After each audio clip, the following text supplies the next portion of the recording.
everyone in Harris Hall to the Board of County Commissioners regular meeting, and for those joining us online, welcome to our regular meeting for Tuesday, July 22nd, 2025. Today, I'd like to just at the third week of July remind folks that July was National Bereavement Parents Month. For those who have lost a child, like my family has, I see you and have made utterances for you in my quiet time. And for the last few meetings, we've been paying homage to our flag, the significance of 13 folds, and we fold our flag for different services, and I'd like to highlight the folds 7 and 8 and 9. 7 pays tribute to the armed forces, fold number 8 honors mothers, and the 9th fold honors womanhood. So I think those are very significant things to honor today as we remember our flag as well. Good morning, Mr. Mokrajewski and my colleagues. How are y'all today? Everybody good? Mr. Mokrajewski, is there any adjustments to our agenda this morning? No, not from staff. How about any emergency business? Not today. Okay, good deal. Let's move on to our public comment section right here. We've got a number of people for public comments, which is always great to see. Remember, public can speak here in person in Harris Hall or online. Time is limited to 3 minutes, and we'll ask you to please watch the clock on the screen and stop at the 3-minute mark so we can be fair to everyone. You can also submit public comments via our website and in writing at least 24 hours prior to our meetings to be included in the normal weekly packet. We respect your First Amendment rights as a tool to address your government with grievances and opinions, but we also admonish you to do so in a civil manner and to be respectful in expressing yourself. And as board chair, I personally want to request that public commenters please eliminate direct and personal attacks to a particular board member on this panel, and at all times be respectful in addressing what you want to address so that we can clearly hear you. When you come to the podium right here, please state your name for the record, and your 3 minutes will begin. We'll start off first with Stephanie Beckett, followed by Barbie Walker. So please, Stephanie, please.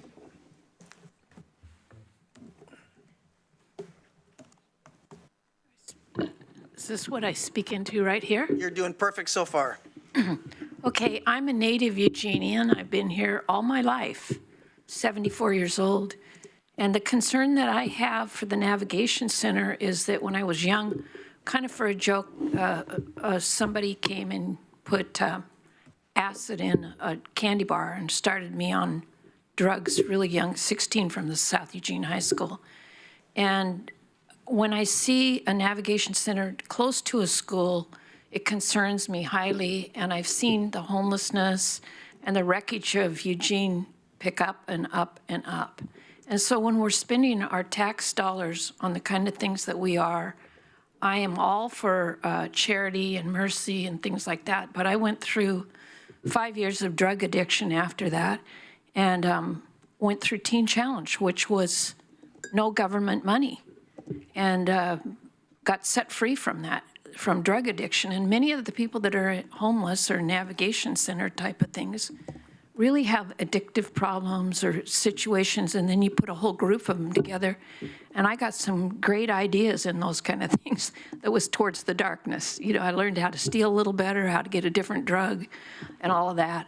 And so I'm standing up to say the location A is wrong, and the amount of money when we outsource it to an outsourced thing for millions. We're in trouble in the city, and when we start closing down libraries and different things where we shut it down a little more, the police a little more, different things. I just remember a cleaner, more fun Eugene, Oregon. I'd like to see it return, and I like to have true accountability where the money is going on things like this. Appreciate your time. Thank you very much. Barbie Walker, followed by Rayla Campbell.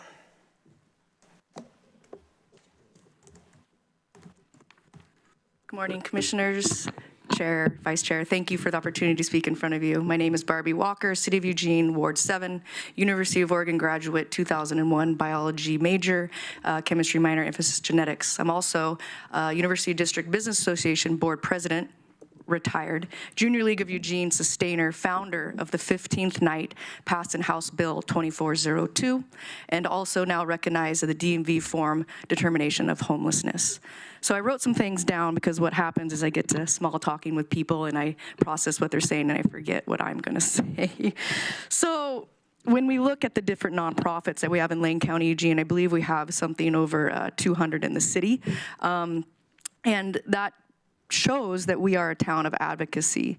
We have grace, we have compassion.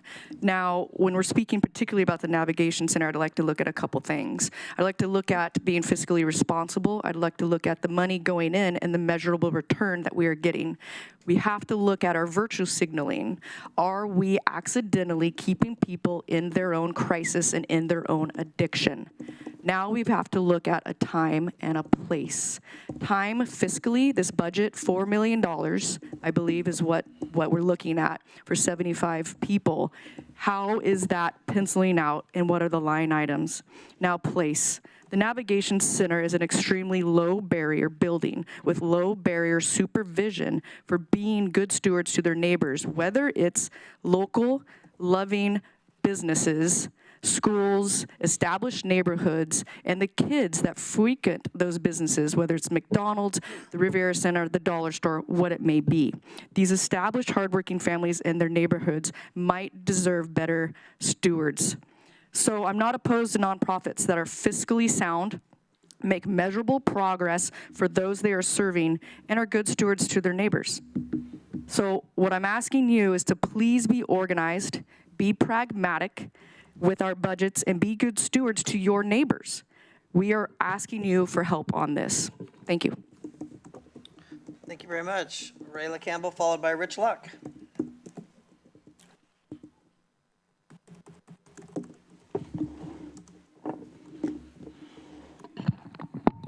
A lot taller. Good morning, everyone.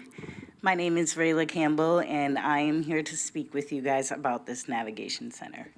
The location absolutely is wrong. When you have a bus stop with children, elementary school children, and right outside that bus stop, you have people that are shooting up, using different drugs, wandering around, accosting young children.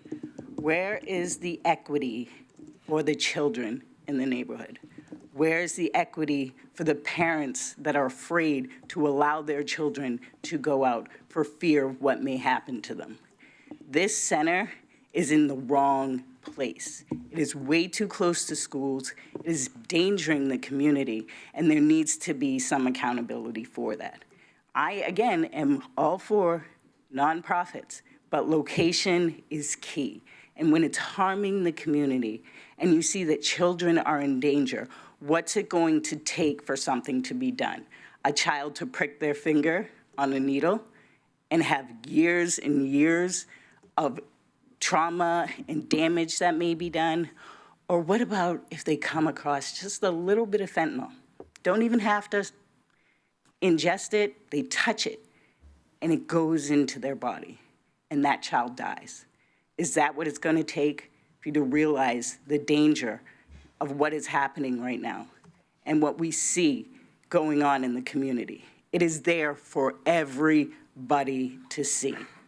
And I don't want my child to be hanging out with her friends after school and stumble across a sex offender who has just come out, who's just gone around the corner, who shot up and then does something damaging, traumatizing to these children.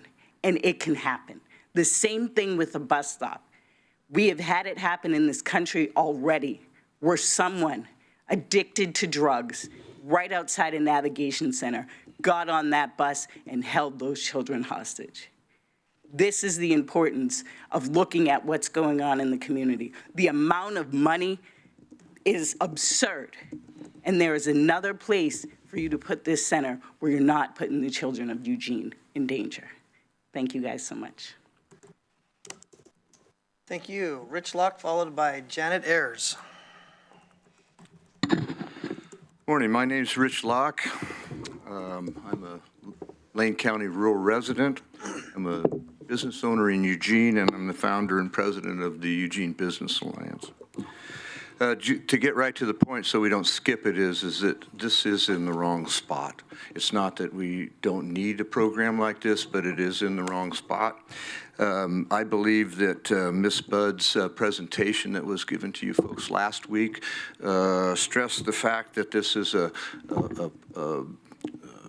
homeless-prone area, high crime, lots of arrests, and so on and so forth. But the way she explained it was kind of a good place for it, and that's furthest from the truth. That should have been a flag when we went to put it up, and it should not have been considered as an area to do it. I believe it's time to respect the citizens and the businesses of that area, and instead of everything that's focused on the homeless industrial complex. In the past, I've suggested at this place that we have several large complexes outside the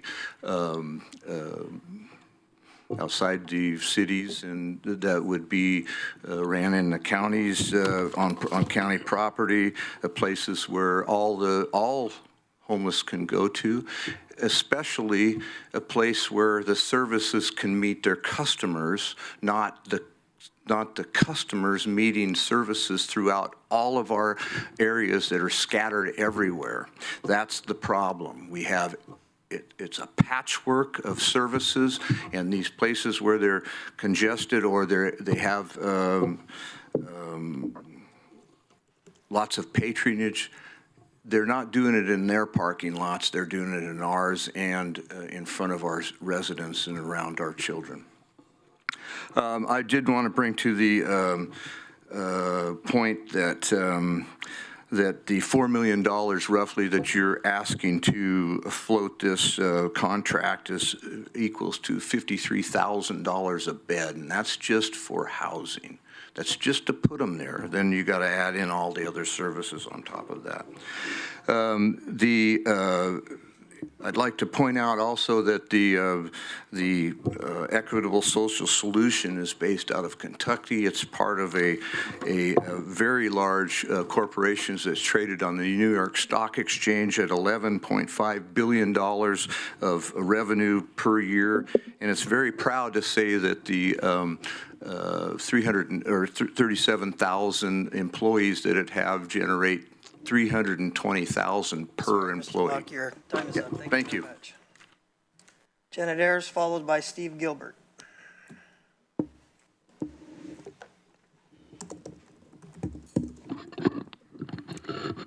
Good morning. Janet Ayers, Ward 7, and I've been a resident of Eugene for over close to 40 years now. And I live in the epicenter, the Whitaker. And it's very marginalized, and I've witnessed open drugs, filth beyond a third world nation might see on a daily basis. And my observation is this, and I concur with all the other speakers, everything they're saying, spot on. I'm looking at it from the expectations of, we have a diametrically opposed multiple unit property tax exemption where you're pulling property off of the public tax rolls. Approximately 60% of us are left holding the tax bill. And a lot of us are retired on fixed incomes. And there have been innumerable, quite a few tax increases without a vote by the people. This navigation center, as Rich quoted, $53,000 per head per year. I make less than half of that a year, and there's no incentivization for the people, low barrier. There has to be expectations and goals instead of giving a free bed. Am I being cut? Unlike the others, I would like to see a phasing out of these facilities. I think it's an industrial profiteering by nonprofits and NGOs coming in, and a lot of their CEOs are making $300,000. They're making gravy off of us. So please be good stewards of us tax-paying citizens and pay heed to what we're saying at this microphone. You may see this tragedy of people using drugs and wasting their lives, but there has to be a level of expectations of we as a people, we elect you to serve for us, and start hearing what we're saying instead of just doling out the money and giving the tax giveaways and leaving just fewer and fewer people left to cover that tax bill. I have to be on a budget in order to be financially, to have a home. So should the county, so should the city. And so far, the scorecard is miserable on that Jen. front. Your time is up. Thank you. Steve Gilbert, followed by Sarah McKinley.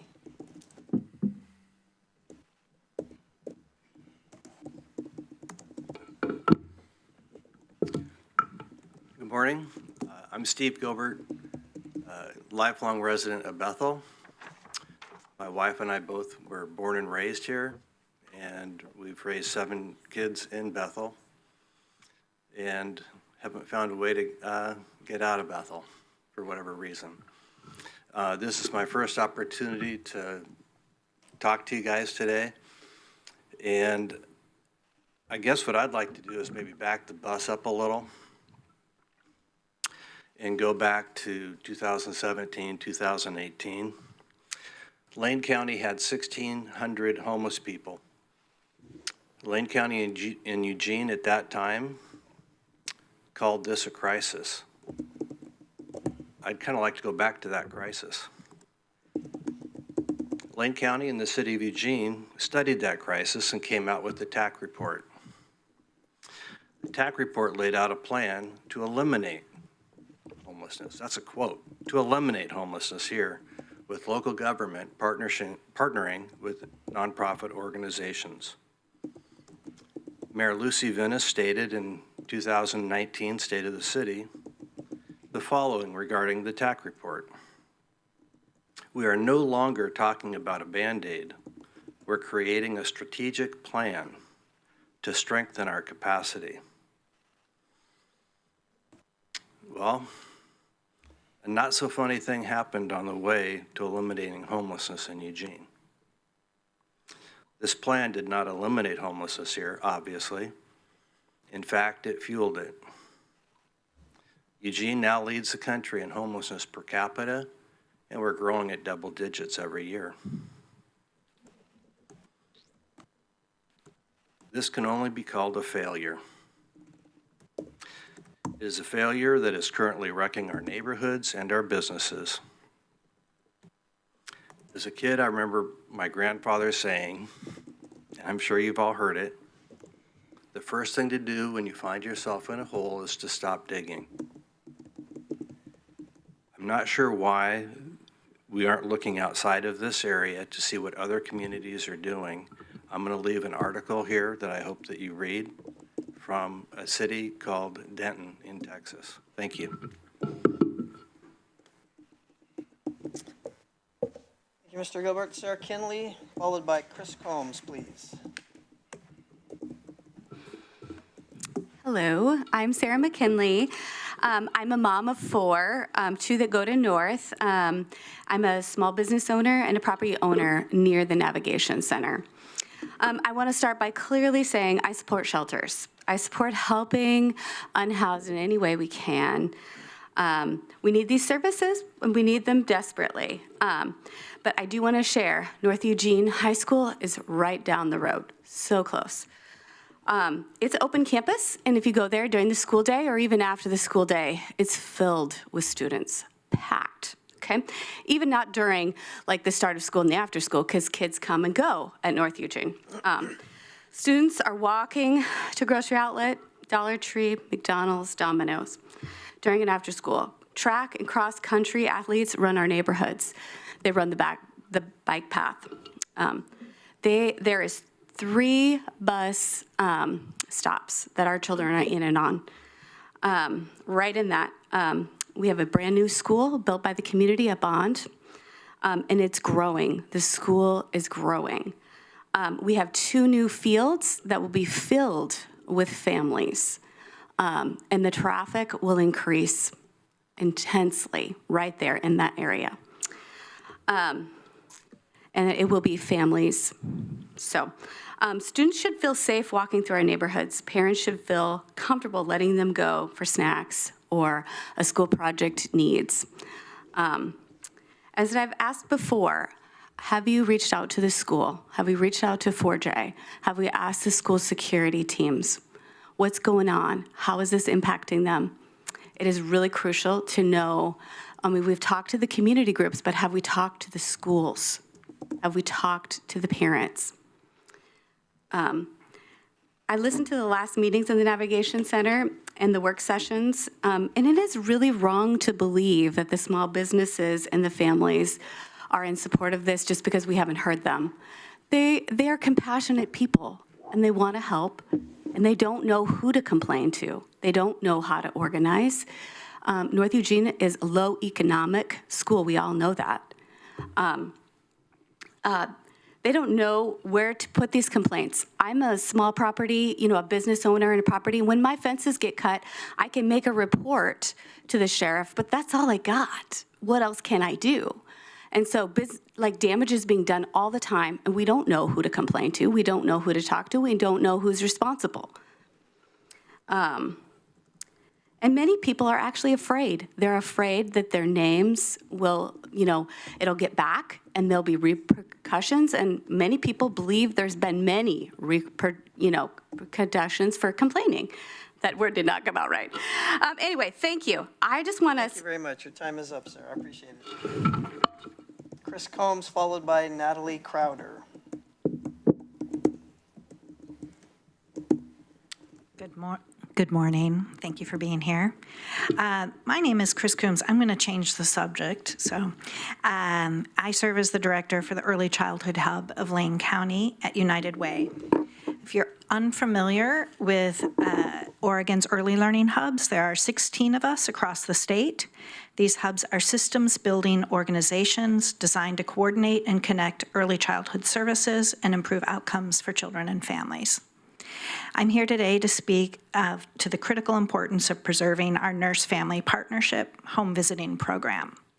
I respectfully urge the county to fund the local share required to secure the Medicaid match and to approve the expansion of Nurse-Family Partnership X implementation. Home visiting is more than a check-in. It's a lifeline. Home visitors support families in navigating services, model positive parenting behaviors, foster healthy attachment between parents and children. These relationships are foundational to long-term family well-being. In this past year, in a collaborative effort, the Hub provided books for home visitors to share with families during their monthly visits. These books were in the family's home language and were used to model early literacy practices and left with the family to continue the learning at home. In 2024, we conducted a year-long listening campaign focused on parenting education, support, and service navigation. We heard directly from families and community partners across Lane County. During one session I had with Head Start families, a parent shared, "I wished I had healthy families during my pregnancy. I didn't find out about it until after I gave birth." Another said, "Hospitals don't give you all of the information, like how to get food stamps or support. You have to find out from Facebook groups or meetups, unless, of course, you have a home visitor." We hear time and again how fragmented services are in Lane County. Home visitors bridge these gaps. They are trusted guides to help families access resources they need when they need them the most. This program is a vital resource for our community, and I urge you to vote in support of continued funding for Nurse-Family Partnership and to invest in the well-being of pregnant people and families and young children. Your decision has the power to change the trajectory of a child's life. Thank you very much. Thank you. Natalie Crowder, followed by John Crowder. I'm Natalie Crowder, and I live in the River Road area and have been there since '74, so I've seen lots of changes in River Road.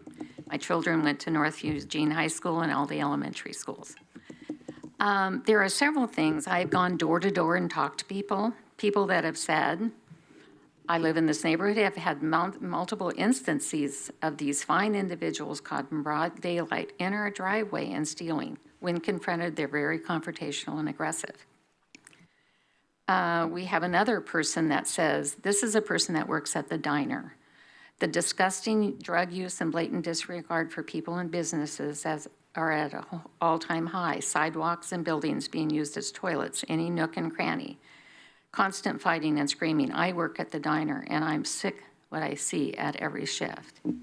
Because I work or live in River Road, I go to the post office, I go to the Dollar Tree, I go to many places, but I don't frequent it as much anymore, especially in the evening because I don't feel safe. Some of the things that I have seen, and I have pictures on my phone of a chop shop right behind the Navigation Center where 20 bikes were torn up and they were using that as a chop shop and selling, I'm sure. I saw blatant drug use. There's a bus stop right near the apartments that 175 families live in. 3 women were sitting right on that little metal thing and were doing drugs and exchanging and buying drugs to people. It is happening right in the face, right in our neighborhood. It's dangerous. I heard at the city council meeting, Mr. Keating and Mr. Grove say, well, about a 12-year-old girl that went to the Holt and she was accosted and, you know, negative things were said by the homeless people.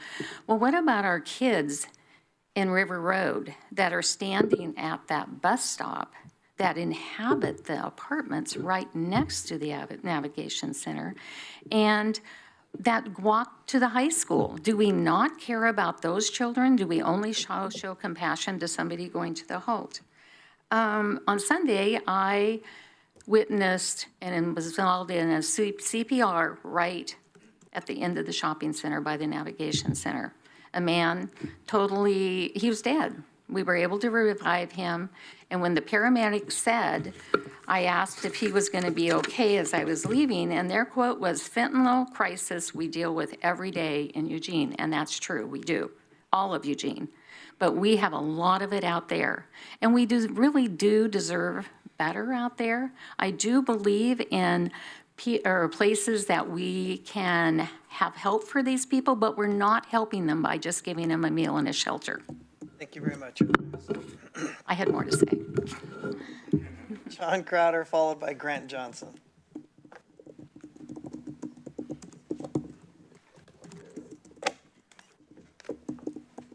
John Crowder, resident of Eugene for 81 years. I grew up in Eugene on College Hill. I could walk downtown with my friends, do anything I want to. Well, that was what, 70 years ago, 75 years ago. Eugene has changed. I've witnessed it. So a month ago, I challenged the board to, hey, North Eugene High School deserves better than this.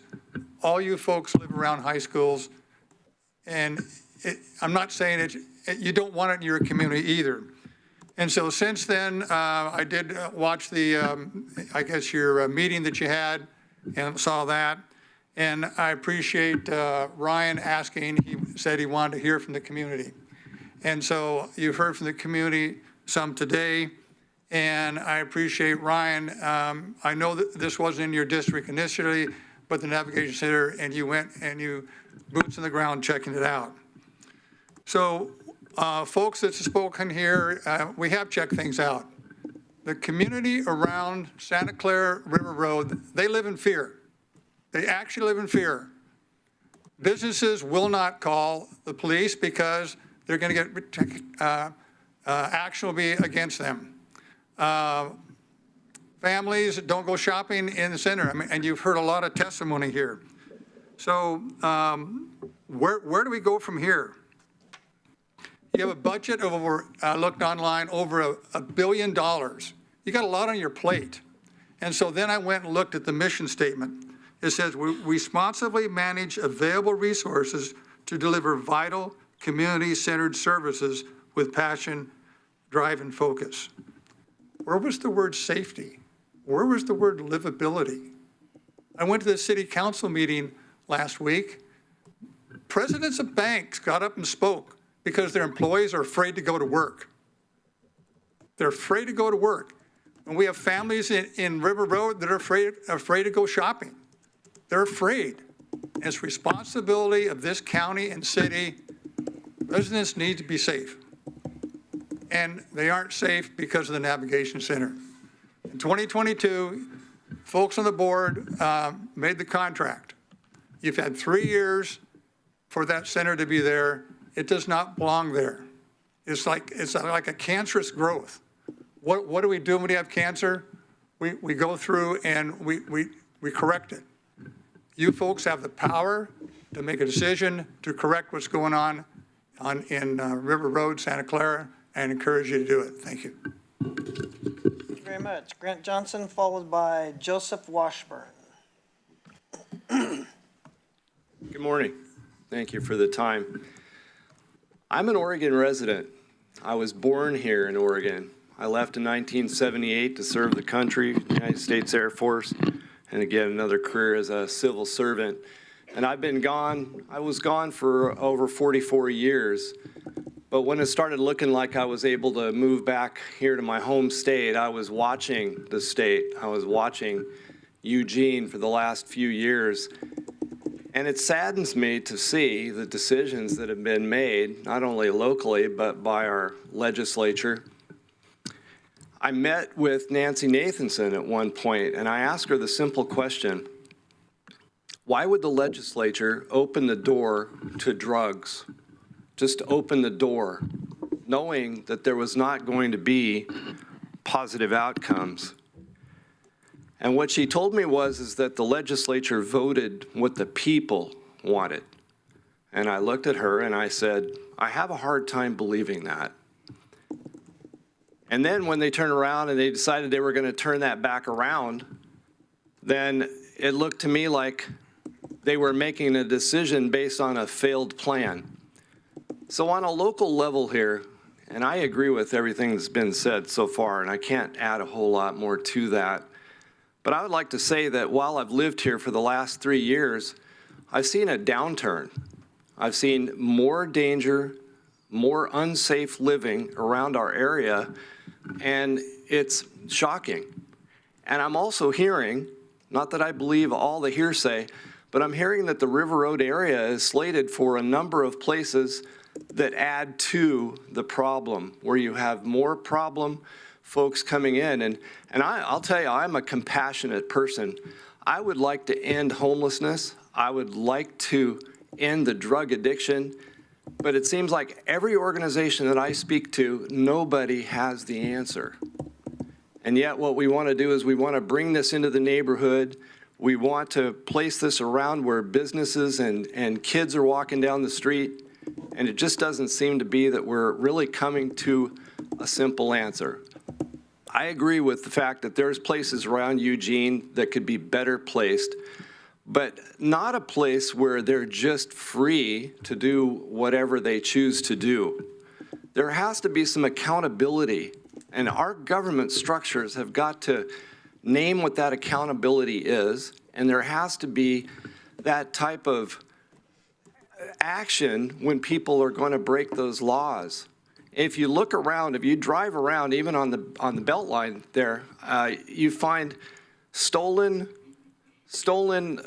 carts. It's against the law. Thank you. Thank you very much. Joseph Washburn, followed by Bonnie Mickelson.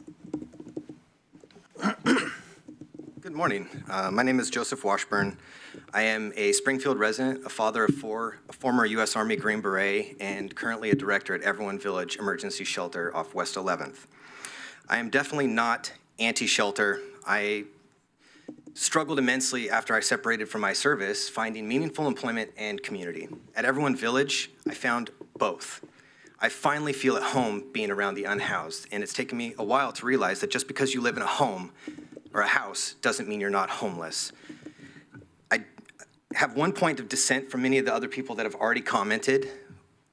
I think location is key, but I do not agree that this is the wrong location.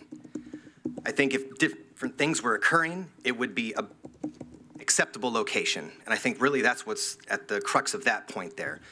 It's not that this is a bad place to do this, it's what's going on there is not the place for that stuff to be occurring. We have our shelter, amongst other businesses, in a major apartment complex next to us and a homeowners association there. We have people walking their dogs with their kids through our area all the time. We have businesses where people bring their children right next door to us. That's not the problem. It's what's going on at that location that is really at the core of that problem. I think fiscal stewardship is a really big issue that is at the core of my comments today. Our NTE was for $810,000 last year. Granted, we did spend a little bit more than that on some one-time funds. We serve a comparable amount of clients, 70 versus 75. We have significantly fewer employees. I have one full-time navigation person and 6 people that do direct services. You compare that 810,000 with 3.3 million, that's 4 times as much, and we're getting comparable results. We only have slightly better access to permanent housing and positive exits. I really think that we can definitely do this better. I think that the $5.13 million that was invested in that building could potentially be sold, and that money could be reinvested in smaller properties where we're, just like in the city of Eugene, doing development for longer-term housing, pairing it with a short-term need for shelter. We have and underutilized properties all throughout the Lane County and the city of Eugene that are prime for these things. And what I would love for us to do today is to stop perpetuating the insanity. If we keep doing the same thing, hoping to get different results, we're not ever going to get there. And I also want to encourage that we don't have any knee-jerk reactions and overcorrect. I would love to see us have a measured plan that scales down this gross overspending and at the same time addresses the concerns of our community, which are incredibly valid and tends to the people who are beautiful and amazing that I've come to love that we serve every single day. Thank you. Thanks so much. Bonnie Mickelson, followed by Amanda Habas. Good morning, Commissioners. Bonnie Mickelson, CEO of the Springfield Area Chamber of Commerce. I'm here to speak about different topics, the Stabilization Center project, and the importance of aligning siting decisions with Springfield's long-term economic development priorities. Let me begin by saying the Chamber supports the need for expanded mental and behavioral health services in our region. We do not oppose the project itself. What we do object to is the process and approach taken to site the facility in Springfield's Gateway Employment Center, an area with limited buildable land and significant long-term economic potential. Our concerns center on 3 key points: a lack of transparent, meaningful engagement with stakeholders, no clear coordination with Springfield's long-range economic planning, and the potential impact on existing businesses and future development opportunities. These concerns are compounded by developments, excuse me, in the final days of the 2025 legislative session when a complex mental health reform bill, HB 2005, was amended without notice, allowing supersiding authority to fast-track projects like this. Earlier this year, I served on the Mayor's Fiscal Stability Task Force. The Committee of 12 studied and evaluated more than 50 cost-saving and revenue-generating options, none of which present an easy path forward, short-term or long-term. But what became clear is that Springfield's future depends on growing our tax base through business retention, expansion, and new private sector investment.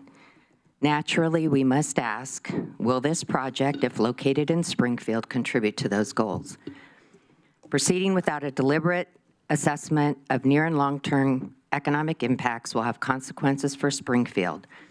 Public health and economic development should move forward together, not at the expense of one another. So before advancing the project, we would respectfully urge the Commission to pause to thoroughly address several questions. What assessment has been done on the potential loss of high-wage job recruitment, advanced manufacturing growth, or innovation sector investment to the Springfield community? Will that be made public? How is the county coordinating with the city of Springfield to confirm alignment with its economic development priorities and industrial land strategy? Has the county completed a comparative analysis of other viable sites, including economic infrastructure and community impacts? If superseding authority is used, how will the county ensure transparency to maintain public confidence? And will you intend to engage and respond to the concerns of neighboring businesses in Gateway? Clarity, communication, and coordination around these community-wide concerns are essential. Chamber stands ready to support a constructive and balanced path forward. Thank you very much. Thank you very much. Amanda Havas, followed by Gabe Petrovich. Hello. My name is Amanda Vass, and I was raised in Eugene, and when my husband and I got married 20 years ago, we decided we wanted to stay because we loved it so much. I'm currently raising 3 boys here, and we live in the South Eugene area, and my middle child is developmentally delayed and has significant disabilities in different areas of his life and is deaf, and therefore that brings him to North Eugene High School. So I wanted to speak to the Navigation Center, the placement of it. I really love that our city is full of compassionate people, and I would advocate that we might be able to find a different spot that would better serve all needs of the community. While I'm on the subject of my son, Ollie, though, who goes to North Eugene High School, I wanted to give a nod to the nurse home visiting for the woman who spoke to that. We received services in our home that were incredible and gave us a total, a boost to being able to raise our children well, and definitely came from those sorts of services. So I love that advocacy there.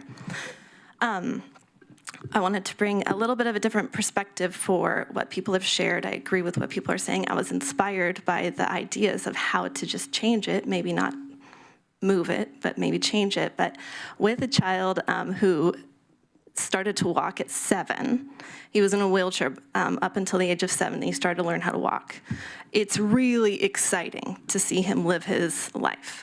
Ollie is able to sign and to hear with cochlear implants. He can walk now, and that's pretty incredible for someone who we didn't know if he would do anything.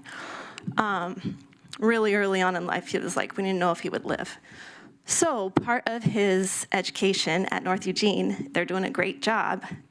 They have their hands full, and they still take the kids, the special ed classroom, and they walk down River Road, or not River Road, but River Avenue, in order to go to either the grocery store to go get food for their culinary class, or they go to McDonald's for a special treat.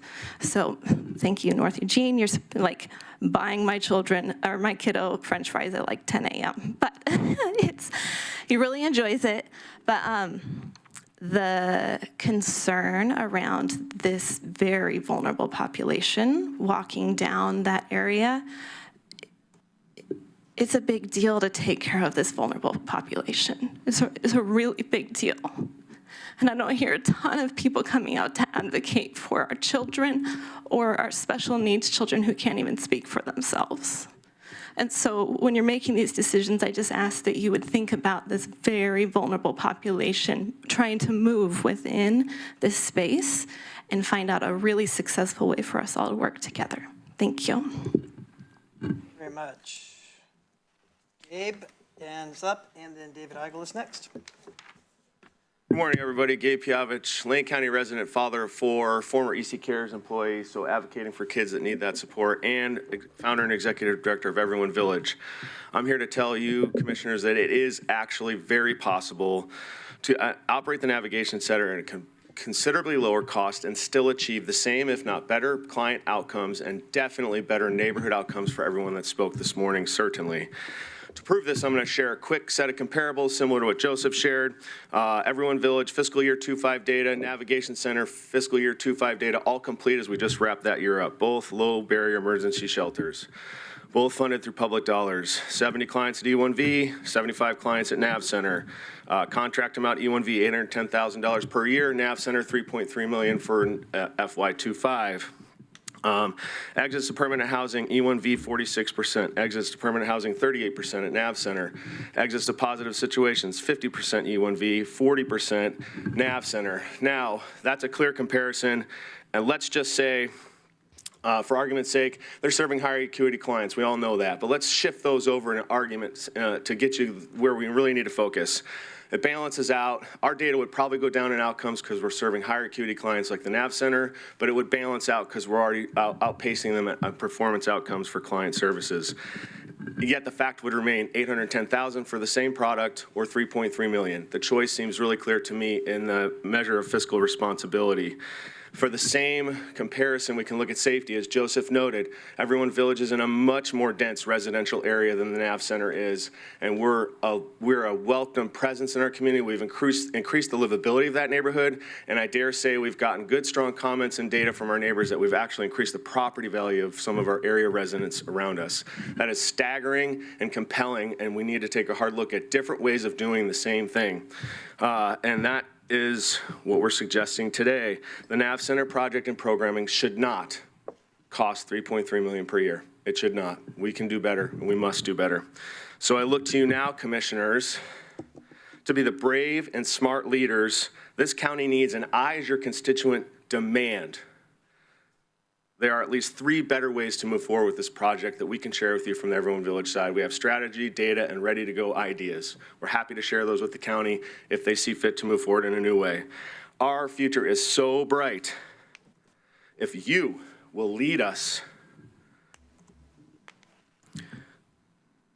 as many times as it takes to get it right, to not be afraid to try and try again, to try different things, to look creatively at the problem.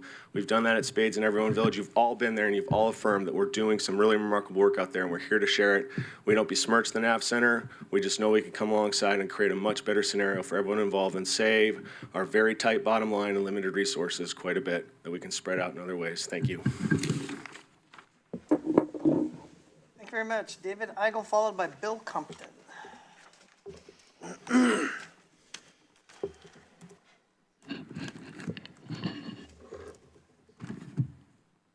David Eigel. The Lane County History Museum is funded with public monies, and I've been here many times before and expressed my great displeasure about the Racing to Change exhibit that was so loaded with misinformation, which I've documented. The current feedback I've gotten from the current director, Mr. Lowe's, is that they will do nothing to correct the misinformation that was provided. I also went to visit recently, and I was told that none of my work would be allowed to go on the website. I'm not asking to be put on as a divine revelation. It's just, this is my work. It's documentation on history, but that's not possible. And there is a history here of, improper conduct of elections, et cetera, at the museum. But what particularly struck me, and now Wednesday the fair starts, most of the visitors to the museum come during the fair, and included in this, they're talking about the Mims house, and the Mims could not purchase the properties on their own because of the exclusionary laws that existed in Oregon at the time. This is absolute historical nonsense. It has no foundation in fact. In the city of Eugene, black citizens were not permitted to own property until Oregon passed its Fair Housing Act in 1957. Again, pure fiction. This is government-funded nonsense. I have my website, for example, on Wiley Griffin, who was a homeowner when he passed away in 1913. Very much a member of the community, very beloved member of the community, in fact.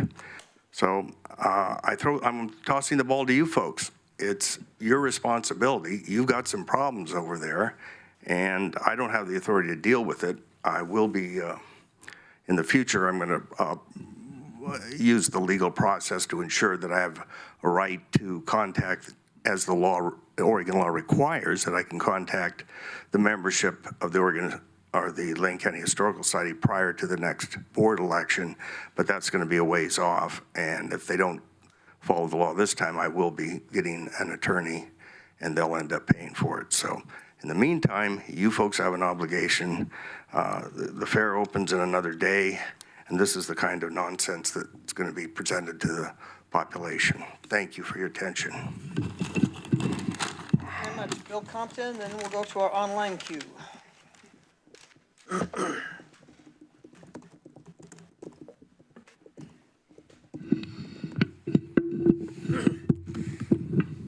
Good morning, Commissioners. Bill Compton with the Cornerstone Leadership Consulting. You did a fantastic job. not just you, but all those who served this county over multiple months in putting together a beautiful public safety funding task force recommendations. Now, I was at the meeting, and it was tremendously laid out all the recommendations and the opportunities that we have to secure consistent funding for Lane County Sheriff's Office. And you are to be commended in regards to calling this task force into place. But let me remind you that a job well begun is not a job well done. How many hours did you serve, Mr. County Administrator, in those different capacities? Tremendous in what I saw in your mentoring. But let's take it to the next step. As I said, a job well begun is not a job well done. Serving the community as a public school teacher, we took a program that was actually in the red to in the black, coming to a national, as you all know, Commissioner, a national recognition. How did we do it? We had a plan of action. Let me give you consistent steps to make this happen.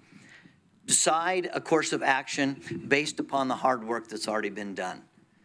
The decision is hard to move forward, but you have to make a decisive decision. Second, you need to develop an action plan, specifically delegating responsibilities to parties that can fulfill those action plan obligations. Finally, determine the budgets and then execute the plan. Let me suggest to you that now's the time for follow-through. How oftentimes, I know it's human nature to make great plans but not follow through. Have you had those discussions yet? Have you set time aside to develop that action plan? Let me encourage you that if you don't act now, having recently heard the results, very easily it will find another place and it will not be achieved. Let me encourage you that now is the time to systematically move forward to make sure that a job well begun is a job that is finished and complete. I would like to offer my services at any point in time that I might help in that. Thank you very much. I appreciate it. Thank you very much. And Jessica, I believe we have a few people online, so let's go to you and have you take care of that if you would, please. Thank you, Chair. For those joining us online, if you would like to give public comment, please raise your virtual hand now. Andrew Frost, I see your hand raised. Would you like to be on camera for your comment? No need. No need. Very well. We can hear you, and you can begin when you're ready. Okay. I want to address this Lane County Historical Museum. The gentleman that keeps coming in saying there's no evidence of a bigoted past in Eugene. It's in the state legislature. It's in the laws. It's there. It's real. I'm sorry, man. You've got it wrong. Now back to my housing situation, or rather the permitting situation in Glenwood, where it seems that Springfield, because we've been annexed by Springfield, we essentially have no rights and there's no laws. You can build a house, you can remodel a house, you can buy a derelict house from a sheriff's auction and just paint it up. And unlike most people, you don't have to put insulation in the subflooring. You don't have to apply for permits. You don't have to do it legally because you're in Glenwood. Glenwood's a no-go zone for inspectors. No one bothers to check. I spent, I don't know, maybe couple $1,000 with a lawyer trying to get them to inspect a house, still refusing to inspect it. A 12-foot addition stuck on the outside of it. Nothing to see. I'm not sure how that's possible, but it deprives the county of its finances. It's creating mortgage fraud, insurance fraud. And when it comes to the poor people that end up moving into low-income housing that rent it, someone buys the place, then rents it out. those people are having to pay extra in their electricity bills because it doesn't meet code. You have programs to help people modernize and improve their houses. Someone else could buy that house and get a government grant to put insulation in it, even though that insulation should already be there because the licensed professional who is breaking the license by building illegally and not doing things properly has got away with it. And so I've still got a property at 3911 that's there. The person bought it because Christine Moody told them, oh, don't worry about that. That's your finance director, hi Christine, saying it's okay to buy a house rebuilt or remodeled without permits that's encroaching on someone else's land. None of this is right. I'm sorry to be angry about it, but I've watched a crime go on for a long time now. So that's it. Thank you. And yeah, back to Lane County Museum. Seriously, this had a racist past. Thank you. Past. Thank you. I want to check with the other attendee we have online. Robert, I saw your hand raised shortly. I see it raised again. Would you like to be on camera for your comments?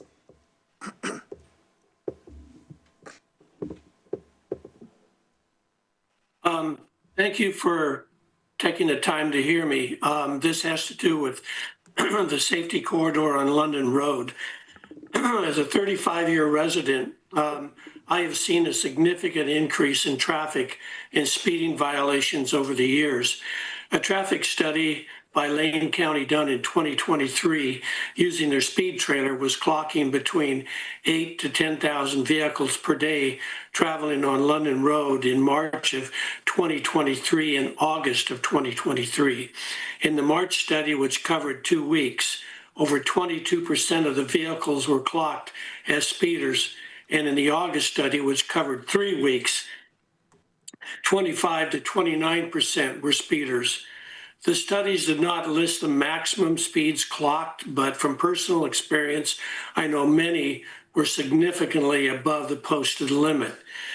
Since the speed limit was reduced to 45 miles per hour in the first mile of the safety corridor on August 30th of 2023, I have been passed twice by people speeding while going to town, and I've witnessed the aftermath of at least 4 wrecks in the first mile of the safety corridor, of which 3 of those took out power poles. Some of the worst speeding violators I've witnessed are motorcyclists. If we fail to have enforcement along London Road, we will continue to witness more accidents and fatalities. I have previously encouraged using speed cameras, but apparently that is not an option. And without patrol enforcement to reduce the number of speeding violators, I feel we're not going to see any change from these egregious and dangerous behaviors. Thank you for taking the time to listen to me. Thank you, Robert. And Chair, that concludes those joining us for public comment. Wonderful. Thank you for taking care of that, and thank you all for coming and giving your public testimony. We have taken careful notes, and we've heard what you've said. We, again, thank you very much. Chair Lovell, personal question. Yes, please, go ahead, Chair. Would you have time to please ask if there's anyone else in Harris Hall who wishes to provide testimony? Sure. Anyone in Harris Hall providing public testimony? Is there anyone here? Thank you, Chair. Yes, sir. Please come to the podium, state your name for the record. In 3 minutes, we'll start. Yes, my name is Art Zamudio, and I live here in Lane County. I came in, shared here about 3 years ago after my cousin overdosed while at the Navigation Center. He had just got out of detox center, and he was looking for a residential bed. There was no coordination or collaboration with the Navigation Center, and he passed away right there at his bed in the center itself. I was listening to previous speakers, and I also agree there is a place for the Navigation Center. Lane County does need that center. My concern is that ESS is not a provider in Lane County or even of Oregon to have the important relationships to collaborate with other providers to provide the services that the clients need for success. I say this out of experience. I've worked in this field for over 20 years. I ran a housing program that when I left, they had made a comment that more people got housed within that 6 months than all previous years. I'm currently operating another program that the whole state is looking at as a program of success with outcomes. And I believe that is due to the relationships that we have with other providers that we get services for our clients with. We can't do this alone. My experience with ESS is it is a lockdown facility. It's hard as other providers to get in there to provide services. And I do see a lot of the same clients in the work that I do now. And most of them have shared with me that if they do get housed or services, it's due to other services they were already providing when they went in the center, not anything that the centers provided them. I also saw the report that you guys were given about on-site providers. I know for a fact, because I have friends and family that work at those other agencies, that do not provide those services on site to ESS. I understand that you can't stop a project like this on a dime, but I would urge this commission to look at other providers in this community that has the relationships and has the experience to give us a different outcome. Thank you.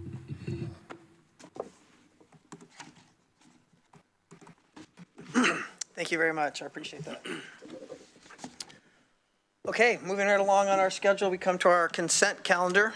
Our consent calendar, there's listed items here by routine concerning the Board of County Commissioners and will be enacted by one motion. There'll be no separate discussion of these items. If discussion is desired, they would have been removed from the consent calendar and would have been discussed separately. Details of each item can be found on our agenda in the blue links on our website for further descriptions. Vice Chair, I'm looking for a motion. Sure, I move to approve the consent calendar for July 22nd, 2025. Do I have a second? Good deal. My team's back in order. Thank you, Vice Chair, for the motion and for Commissioner Buck for the second. I'll call for the vote. All those who approve the consent calendar for Tuesday, July 22nd, 25, signal by saying aye. Aye. Aye. Motion passes 5-0. Thank you very much. Our next item on our agenda is the Sheriff's item, which is item 2507-2205 in the matter of approving a solicitation to the U.S. Army Corps of Engineers for patrols on Army Corps property in Lane County for 1 year, and we're excited to hear this report, gentlemen, and welcome to the table. Good to see you, Mr. Sheriff D-Day Mann and Tom Spalding. You're a captain now, is that what we call you? Colonel? What? Chief Deputy. Chief Deputy, man. You guys are just moving up the ladder. Good to see you all here. Welcome. He forgot his hat, though. He forgot his hat. Go ahead, gentlemen, anytime you're ready. Okay. So the Sheriff's Office seeks to solicit application to pursue a contract with the Army Corps of Engineers for enhanced law enforcement services. What we're looking at is one FTE, one deputy that would be contracted to work around the Army Corps' various projects. They've got 9 dams and reservoirs, lots of recreation surrounding those areas, and those 9 locations are all within Lane County.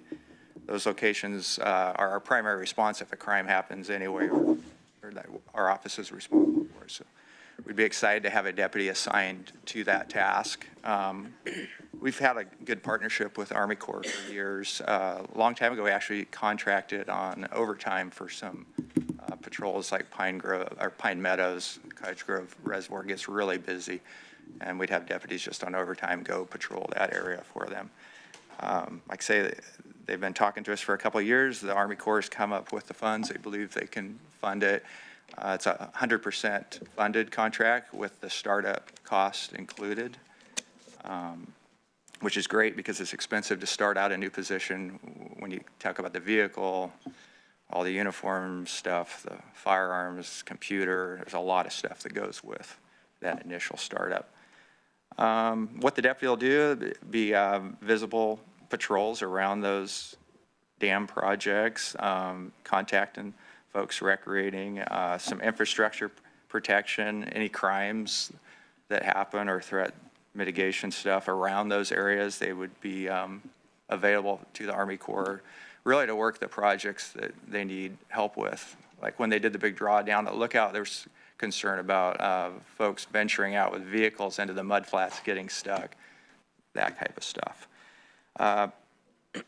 It's seen as a benefit to the Sheriff's Office. About half of our patrol force is contracted law enforcement.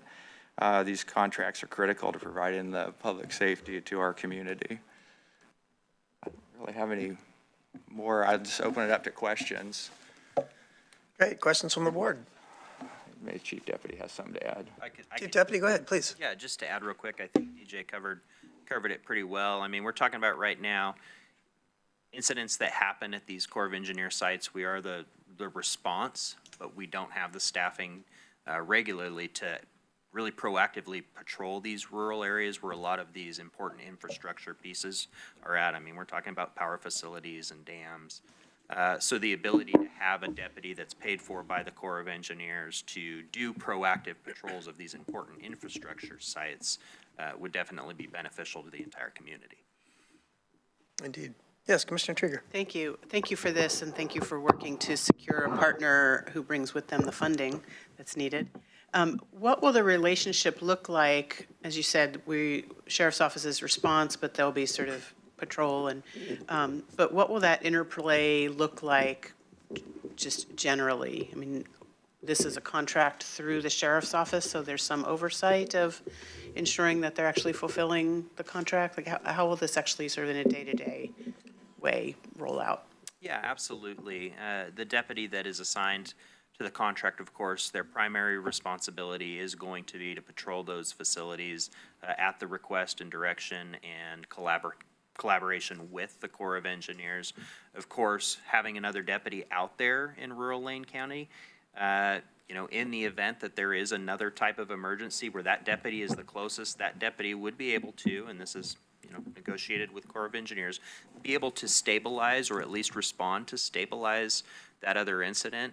And once that other incident is in a position of being stable, then of course their responsibilities would go back to fulfilling the obligations of the contract. Perfect, thank you. That answers my follow-up, which is they're basically an additional deputy for our team, and so they can respond. They're not limited to addressing only issues at the Army Corps sites. Even like driving around the reservoir, the speeding that the gentleman was testifying about public contact, they say a high speed, they can certainly take enforcement action on that. They're fully an additional sheriff's deputy, but they just have an area of focus. Beautiful. Thank you very much. Commissioner Farr. Thank you, Chair. Just wanted a chance to say congratulations, Chief. Captain Man, good to see you. I just have personal experience with that, with the Veneta contracted sheriff's deputy extending their, it's not what they do on a regular basis, but they will extend beyond the lines. They did that for my wife and I one time, and the fact that we have more brown shirts out in the community is just a better thing. Thank you. And the contract benefits too, because if there's something more major going, the deputy will bring his coworkers to that location, and the sharing of knowledge back and forth, they'll be the conduit for what's important to the Army Corps at the given time. So. Great. Vice Chair, please. Yes, I was just going to say thank you. We appreciate this partnership. That'll be a busy deputy as I'm sitting here thinking about all the different dams and infrastructure we have. Yeah, they'll be moving, which is good. I mean, they'll be on the road and doing everything they need to do, and that'll be a good partnership too, because then, you know, if they do come into something as they're helping other people, I'm sure our sheriff's deputies will help them as well. So, yeah, it's great. Mr. Buck? I'll just say I'm absolutely supportive. Any way that we can get additional sheriffs in the rural area is a win for all parties. So happy to support this. My hopes that maybe we do a great job and they find more funding later, and maybe that deputy could have a coworker. And oh, that's another thing I didn't add. This is a one-year contract, but both sides hope that it would just be renewed after the 1 year. But maybe someday there'll be an opening for. There's certainly enough work to do across those 9 projects. Indeed, indeed. Yeah. Again, thank you. I was going to piggyback on Vice Chair's question too about just the breadth of the area that this new deputy is going to cover. I mean, we're talking, what's the furthest away from this rural metropolitan area that's Army Corps property, and there's, what, up to McKenzie? Blue River, and yeah. Yeah, so it's quite a large swath of the county. Yeah, and I think it's really important, too, to note for the public's sake that, this is about what it costs to outfit and upload and get another deputy on board. So in future discussions, the public can look at this figure and say, well, this is what it's going to cost to put more additional deputies on the road. But I also think that it's important for the public to notice that somebody else, another entity, thought it important enough about public safety to come to the table with money. And I think that's a significant contribution to not only the community at large, but just the Sheriff's Patrol and you guys as well, because they recognize, A, we need to help, and B, we have a responsibility as governmental agencies to make sure our public is safe. So I appreciate them coming to the table with that money as well.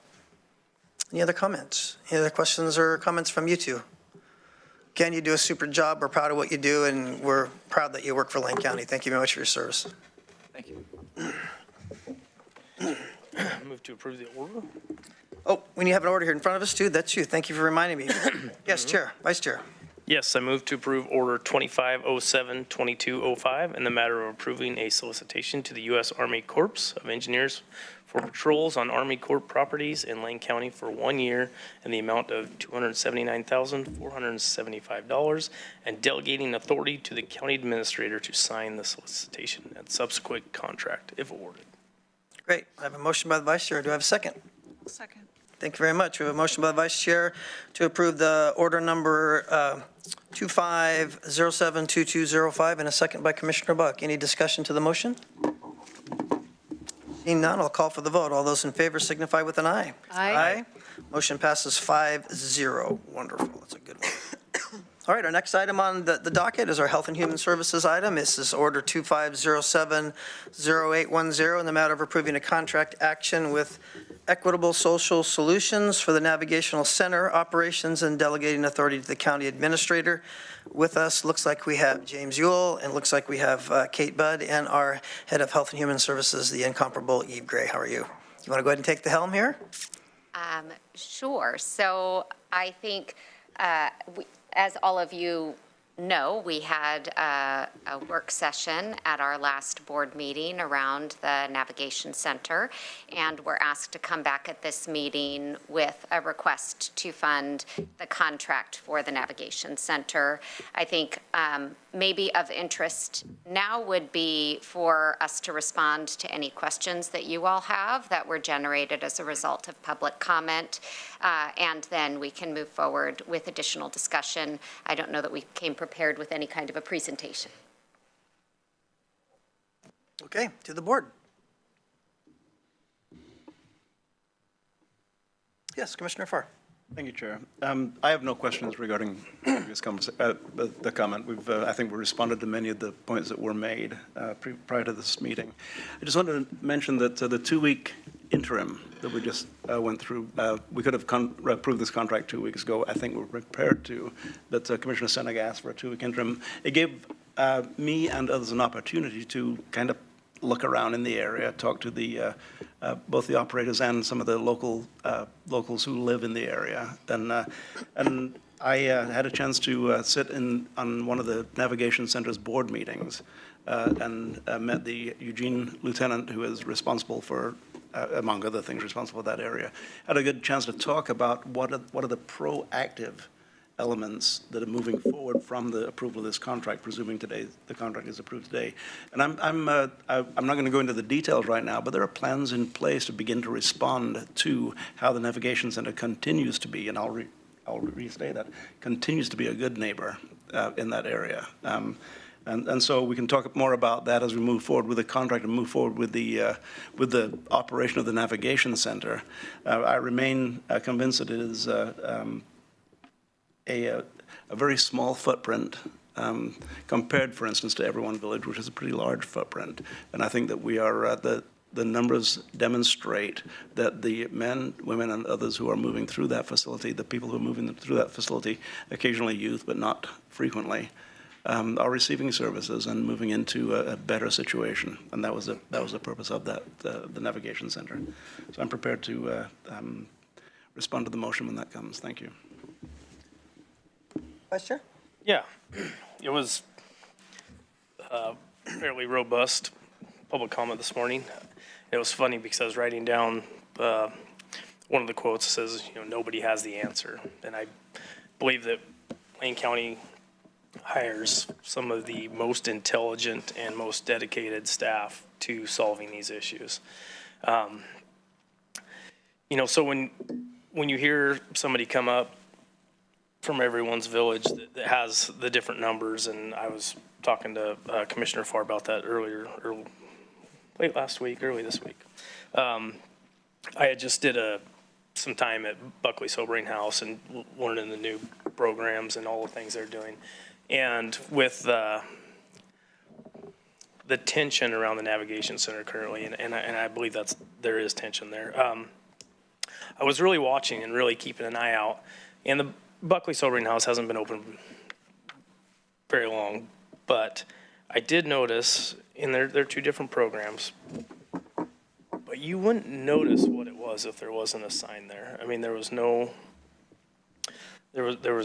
vehicles outside that looked like people were living in. A couple of people came by to kind of check on the building, and security was out there, and they were on top of it.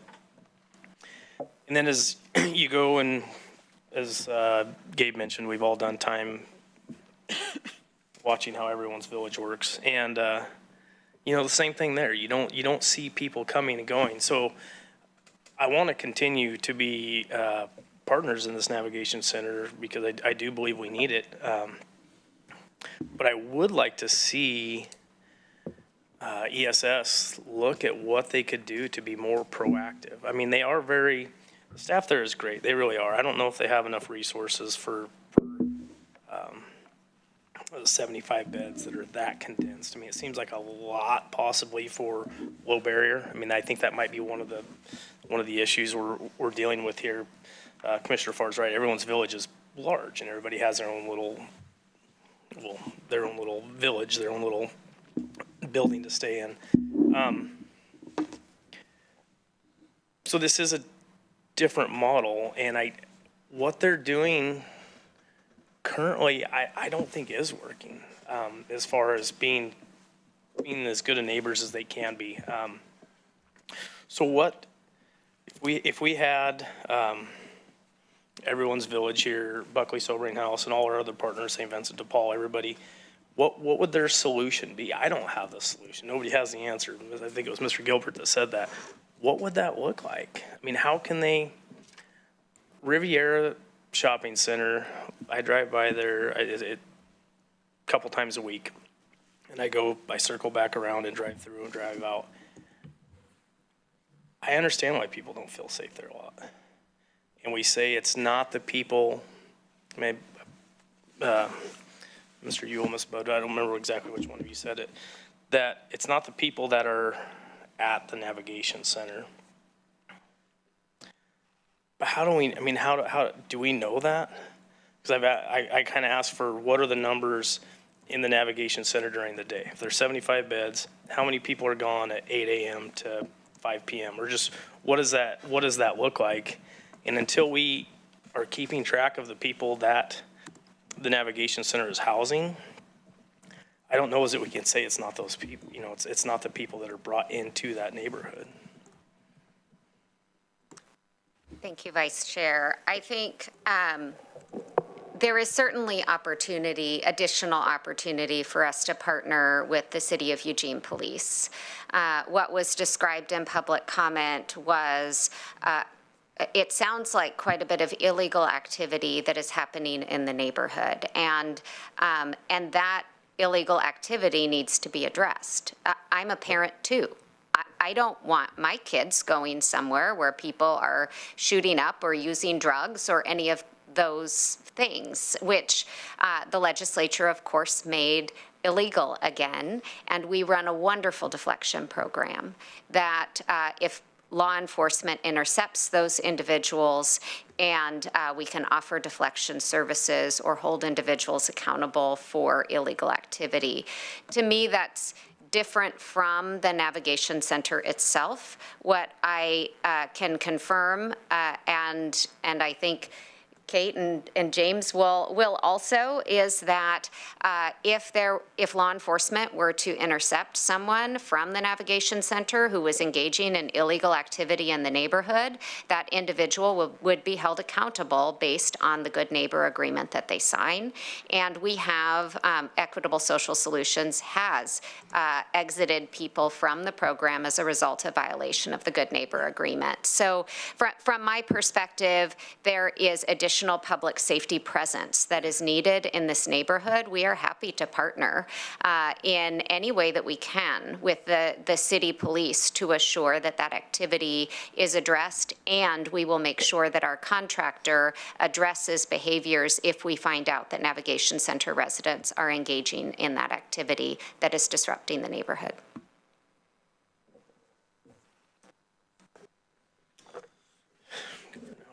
Okay, anyone else? Yes, Commissioner Buck. Thank you, Chair. We had a really great presentation about this last week, where it showed the record of success from people being able to enter the program and moving on with their lives. And that, I think, shows that navigation centers work.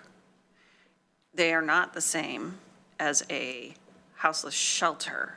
They actually operate very differently. And as you mentioned, the funding sources that we utilize for this service can't necessarily be transferred to a houseless shelter. They just can't be used for that. So I want to just make that clear, because we heard that in public comment. But it's also clear that they have certainly had an uptick of illegal activity, generally from our houseless neighbors in that area. However, as I noted in the last meeting, correlation is not causation. And in this case, the correlation of the uptick in the houseless activity that is illegal does not mean that that is coming from the navigation center specifically. But because it's there, I think neighbors associate it because they think it may be a shelter, when it is in fact not a shelter and operates so differently. So there's also a lot of education that we need to do in the neighborhood about what it really truly is and how it operates. And I know we try very hard to do that. Sometimes it's difficult to get people's time and attention so they understand what's happening, or they don't have the extra time in their lives to come to a navigation meeting, which would probably answer a ton of their questions.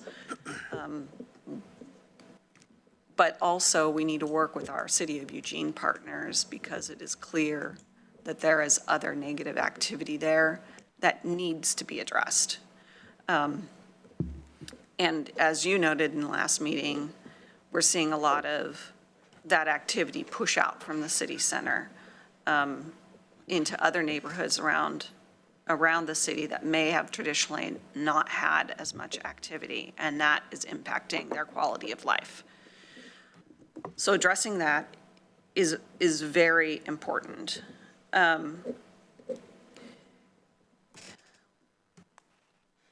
One thing that was a concern for me when we initially contracted with ESS was that they are not a nonprofit. They're a for-profit entity that's from out of town, out of state, in fact. And my preference is that we utilize agencies and individuals who work here in the community and provide them with opportunities to really have a good shot at responding to our requests for proposals. I am supportive because based on the results that he showed us at the last meeting, they were so incredible, that I think ESS has proven their ability to me.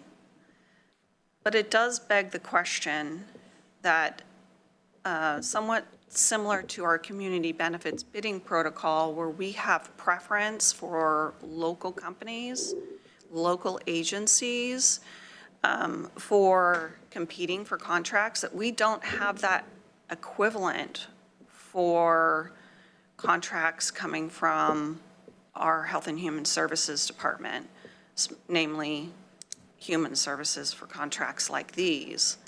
In the future, I think it would be worth having a discussion, a policy discussion, about how we could extend those similar preferences to other aspects of our work at the county, namely in Health and the Human Services Department, so that we do support folks that are local and have traditionally not had a chance to actually compete. That up as maybe a work session later on, but for now, I continue to be supportive based on the results that we saw last week in the presentation. Thank you, Commissioner, and certainly we would be happy to take that as an assignment if others would like for that to be taken on and brought back to you. Go ahead, Commissioner Terry. Thank you. Thank you for coming back again. I'm fully supportive of the order, but I do want to acknowledge the frustration is palpable that we hear from the community.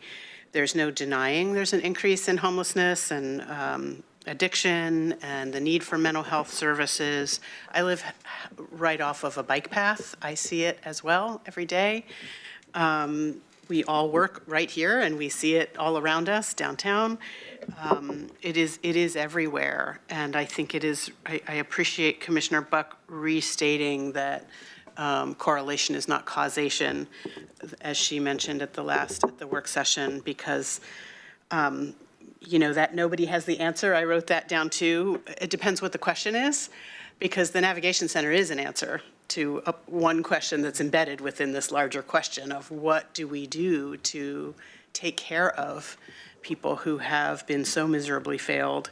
I particularly feel people who talk about their concerns about children and their safety.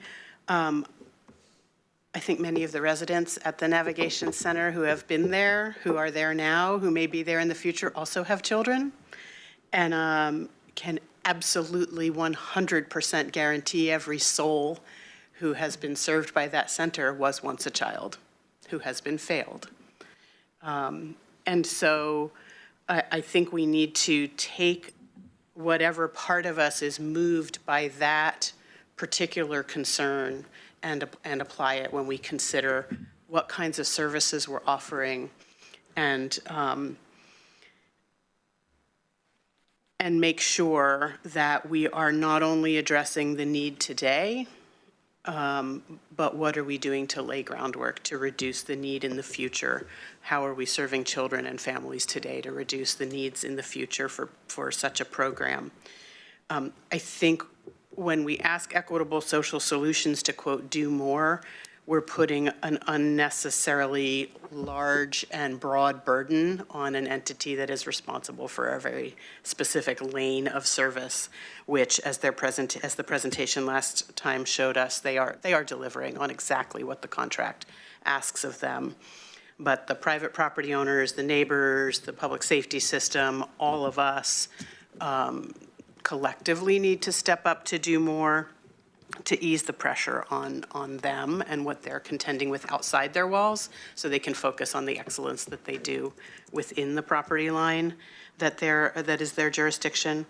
I am very curious about, I know there have been some changes to how ESS delivers their services since their first year with us, to address some of the concerns we had. So one thing is if anyone on the panel wants to speak to how they have operationally made some changes, to their services. And then also, we heard a lot of this sort of apples to oranges, in my opinion, fiscal analysis about why is it almost $4 million for a yay number of beds when we do services for a quarter of that for the same number of people. I remember we faced this sort of fuzzy math from the public during the jail levy. I'm sure we've all talked to people where they're like, why do you need so much money for so many beds? And then they divide the dollar amount by the number of beds, and that's not actually how it works. So do you want to address anything about the fiscal analysis and also how ESS has changed their service model within their jurisdiction? I can speak to the service model piece. I think ESS first started hearing the concerns from the neighbors last summer. And after that, they really proactively engaged those neighbors in addressing those concerns. They have added a security guard presence that they did not previously have in the first year. So they have a kiosk out front, and then they have security guards that are walking the perimeter of the navigation center when they're not in that kiosk. Additionally, they have security guards stationed inside that helps with, mitigating as folks are leaving any kind of behavioral concerns that may be going on.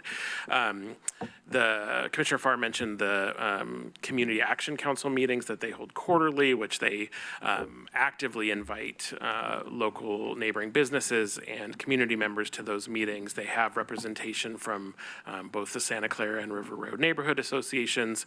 Lieutenant Sullivan, who Commissioner Farr mentioned from EPD, joins those meetings when he's able, and they really are seeking to engage with neighbors on this topic and discuss what they can do further.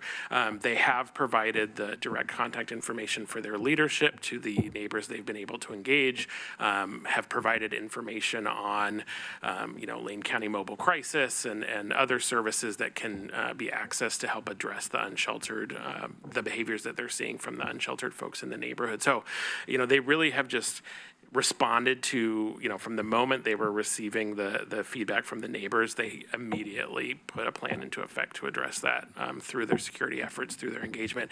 And then also, they had their good neighbor agreement, which was mentioned before, since, they opened. They really have leaned on that as they've been addressing the neighborhood concerns. So, all participants are required to follow the good neighbor agreement, which details that they are expected to behave in the same way they do inside the shelter in the immediate neighborhood, and there's consequences up to and including discharge from the program if they are found to not be following those expectations.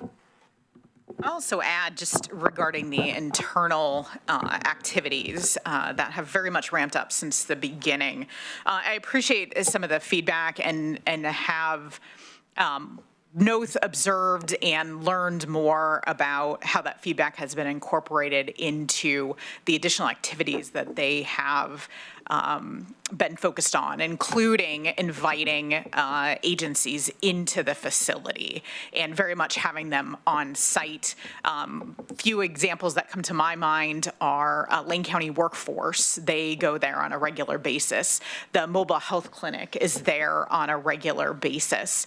They have a treatment provider that comes in hand with the ESS, intensive case manager services, works to engage individual in treatment options that may be available. And they also have a very strong network of providers that they connect their residents with. And because of additional state funding that is focused on engaging people with housing, they have also been able to continue to ramp up the level of case management that's available to the residents. And with this type of model, intensive case management is very important, and I've continued to see that ramp up, which also is indicative of the increased outcomes that we've continued to see. We've also gotten feedback regarding food at the Navigation Center, and certainly people people want food that meets their needs. And so we've seen significant changes around that, making sure that there's soft food available.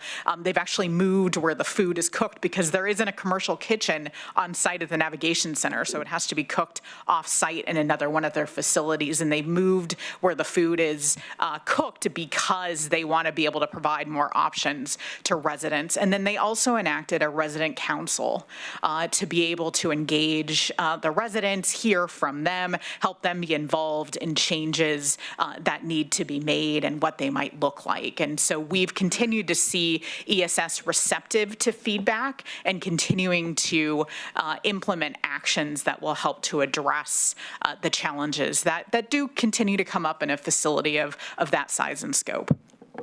And I think responding to the fiscal question, and part of this gets to the question in terms of local providers and why do we pick the provider that we do.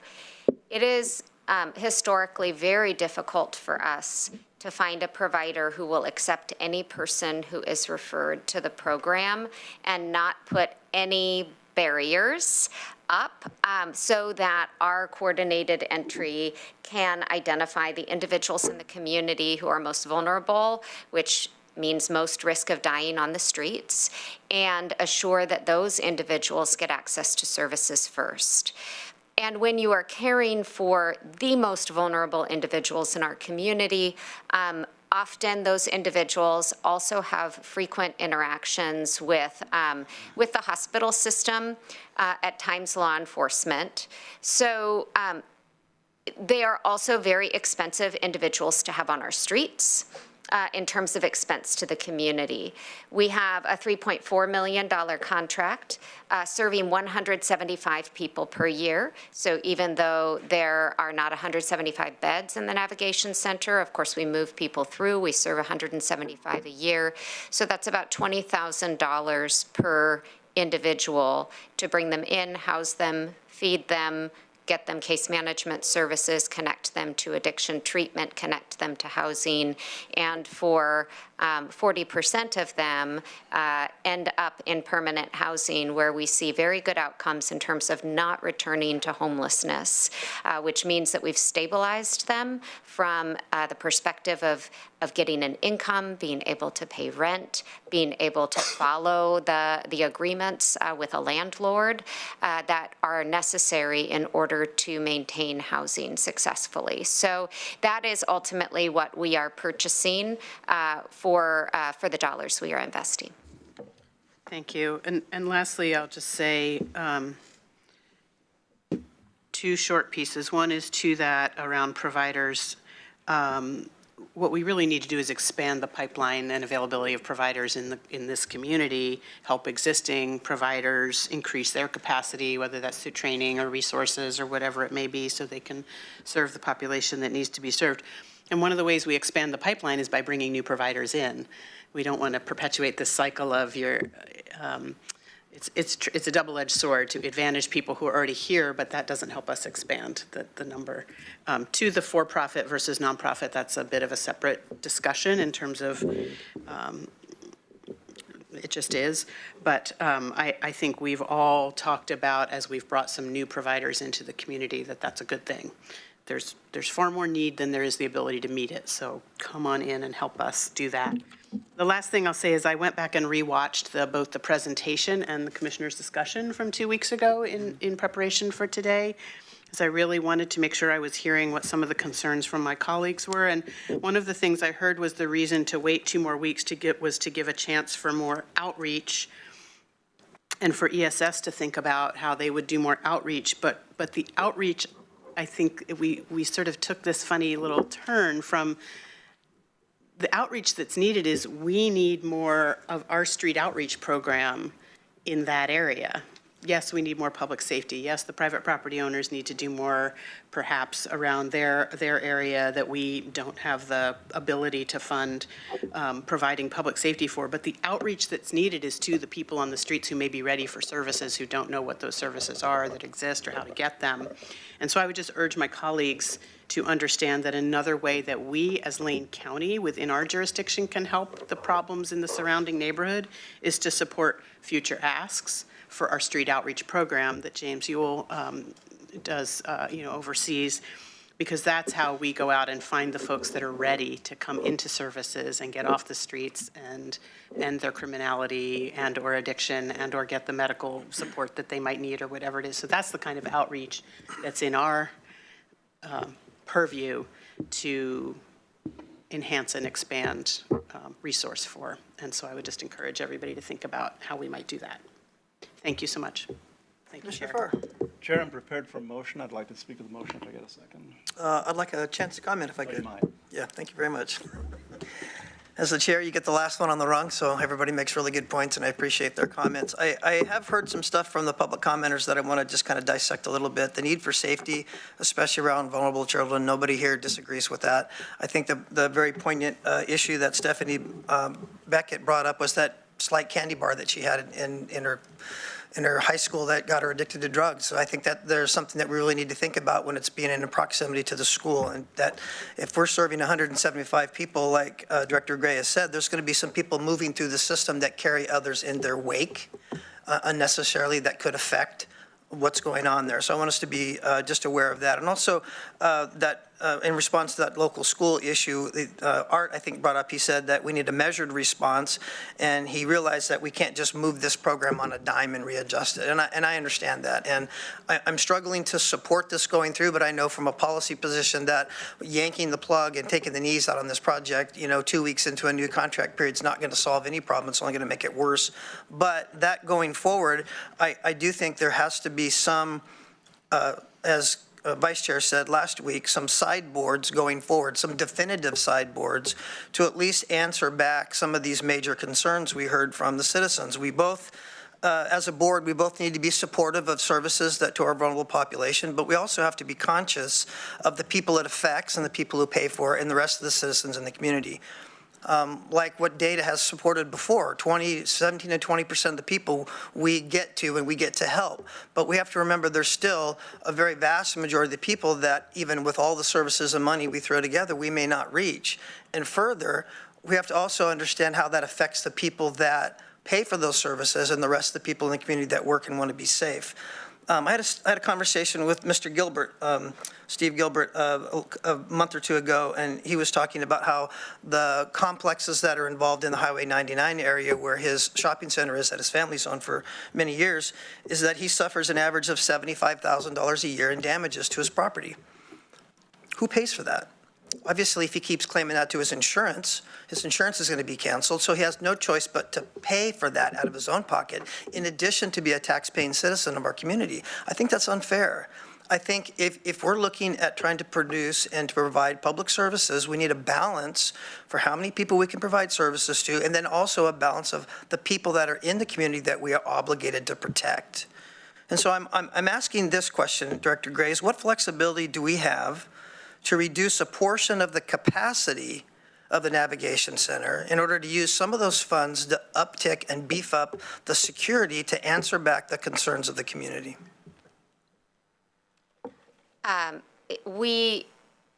Our state funding is based upon the number of beds and the model of care and the services that are provided. So it is unlikely that we could reduce the number of beds available and maintain the level of funding that we have coming to us.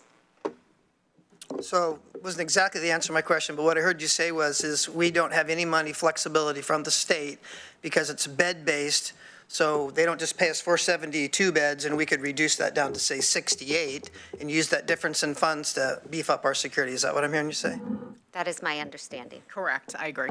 So let me ask you a follow-up question. Is there any way that we as a service provider, which are responsible for, like I said, the vulnerable of our population, what can we do to answer back the concerns of the community in some fiscally accountable way? So what we have control over is the property that we own, and the property itself is within city limits. I believe that we need strong partnership with City of Eugene law enforcement to assure that the safety of the neighborhood is protected and that that, as I said before, illegal activities are not occurring, certainly we will hold Navigation Center residents accountable should those individuals be identified as engaging in this behavior. And I don't know that it is within our jurisdiction to be able to do additional security off the premises of the property that we own. I guess that would be a question for our county administrator, Mr. Mokryski. Do you think there's any reasonable partnership that the county could come to the table with to provide the concerns of the citizen going forward with some sort of support for the police department to have additional resources to do that job more fully? I'm not sure I can answer that question. I agree with Director Gray that continuing to partner and partner in a more direct and robust way with EPD around these matters. Criminal behavior is criminal behavior, and that needs to be addressed and responded to by the appropriate law enforcement agencies. So I think that's the best place for us to make sure that we have the local law enforcement support to be able to respond to the activity that is criminal.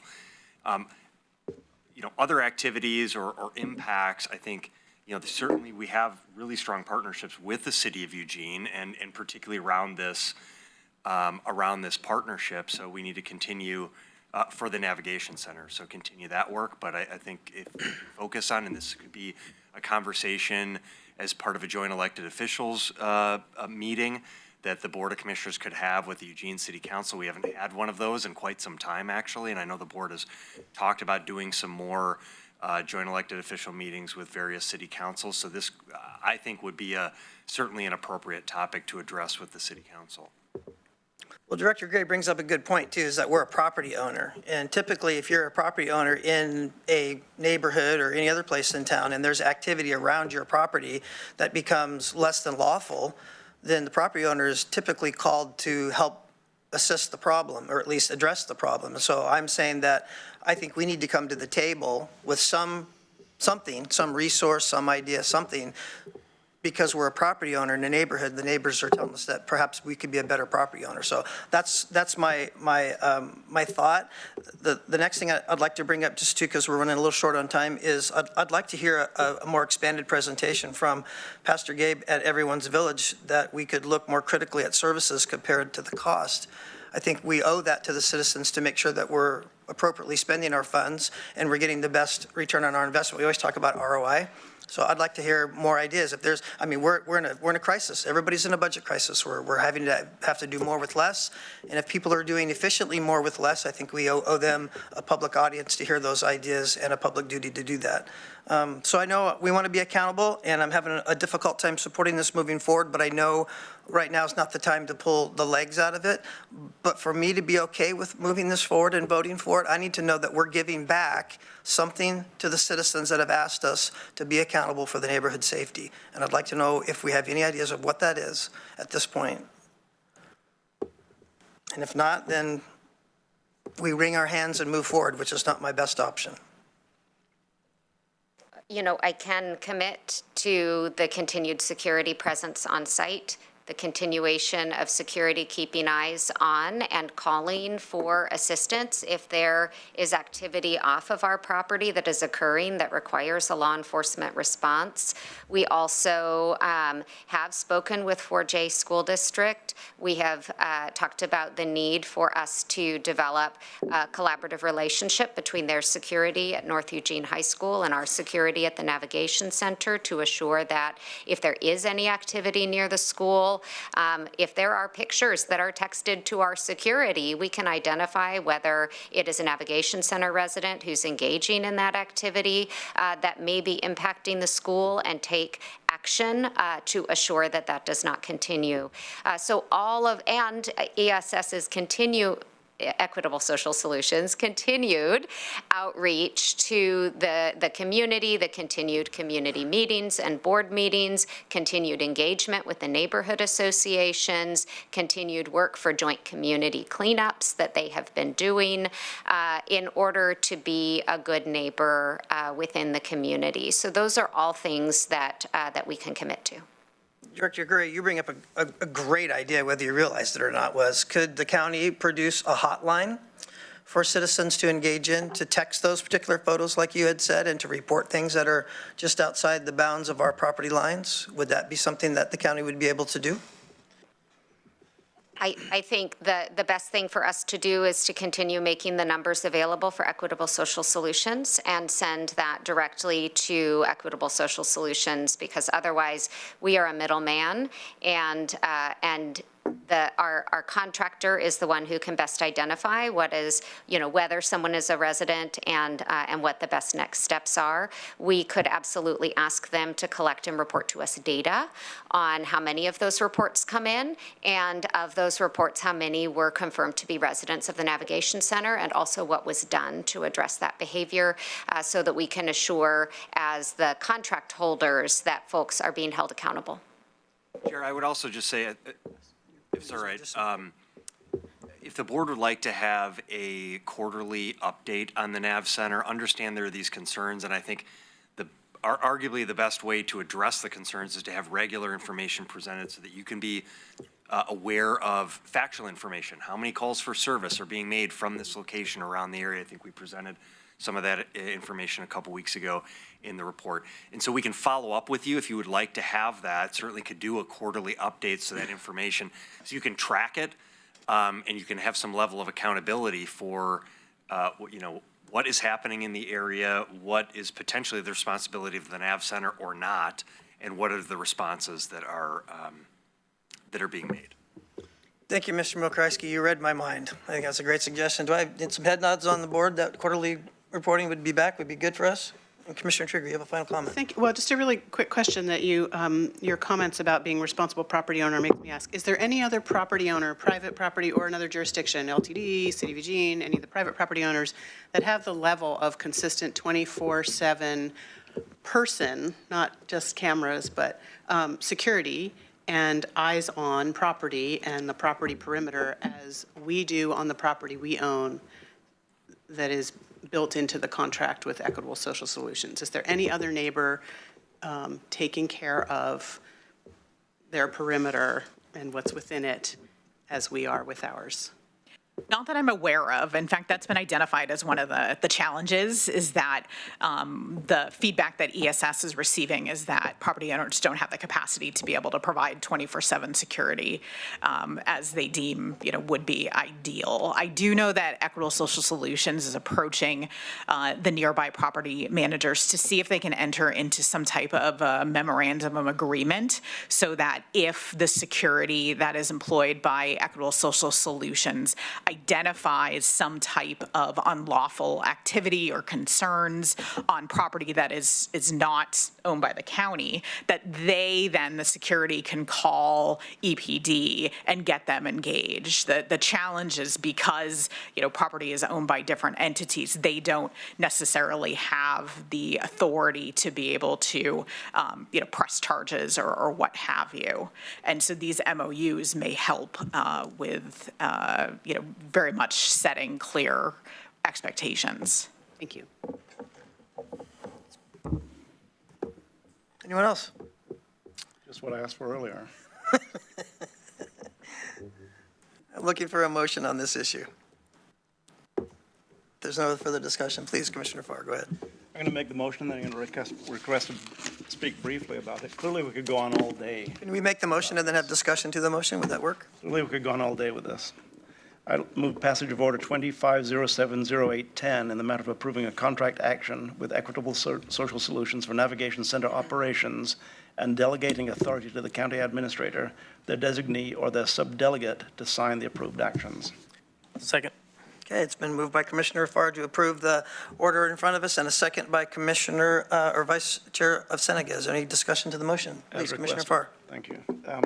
I just want to point out that while we're talking specifically about a county facility at the Navigation Center, there are facilities all over our geographic area with similar concerns by neighbors. They just don't have the venue that we have right now. I'm going to talk about Highway 99 very, very briefly. Fairfield Elementary School is closer to the Lindholm Center than North Eugene is to the Navigation Center. Fairfield Elementary School is home to approximately 285, I believe, kids from the very lowest income part of Eugene. So the discussion that we're having today is not just about our navigation center. It's about the facilities that were provided, many of them by local either nonprofits or other agencies providing the facilities. We need to continue the discussion. Gilbert Street is 2 blocks from the Lindholm Center. And addressing my neighbor, my friend, Steve Gilbert, I've only been in Bethel for 45 years. Things have changed significantly. We used to be able to walk down the street very easily. It's not that way in Bethel anymore, but Bethel's not the only place. River Road's not the only place. We have an obligation not just for our navigation center, but for the entire human services element of our entire community. And let's move forward with that as we pass this motion today. You're discussing the motion. It's been moved by Commissioner Farr and seconded by Vice Chair to pass Order 25070810. We have a discussion. I'll call for the vote. All those in favor signify with an aye. Aye. Aye. Motion passes 5-0. All right. Well, thank you very much, everyone, for your discussion. It was robust, and we appreciate your time. Thank you. It's time now. We're going to recess from our regular meeting of the Board of County Commissioners, and then we're going to open the meeting, the joint meeting of the Board of Health. Under the Board of Health meeting moniker, we have our Public Works item, which is a report in the matter of the Lane County 2024 Integrated Vegetation Management Program Annual Report. And it looks to be with us is Melanie O'Hara, the Natural Resource Specialist from Road Maintenance Division. Melanie, there you are. Kind of blend right in there.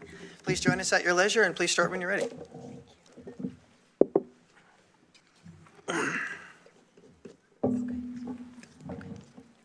Good morning. I am back again today to present the reporting for 2024 for the Integrated Vegetation Management Program.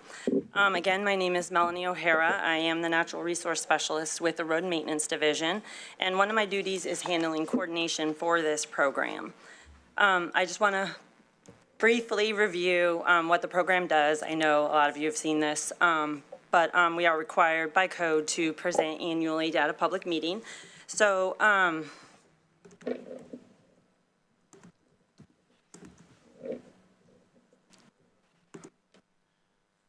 Tech support's coming. sorry.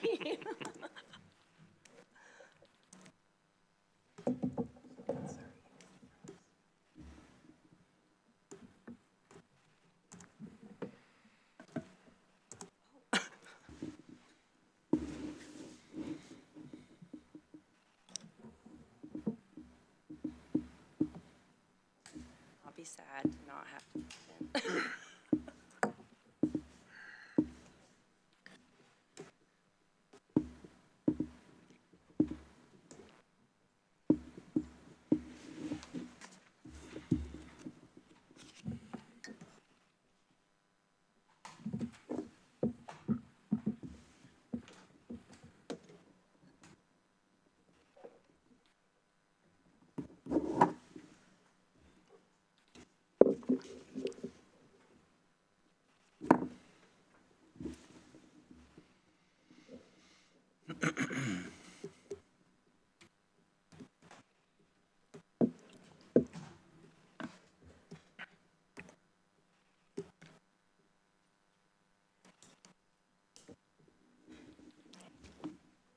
Melanie, we could also play with a large whiteboard and some markers if it's easier. This is indeed worth the wait. So sure, but I know vegetation isn't always everyone's most fancied topic. Quite will be today.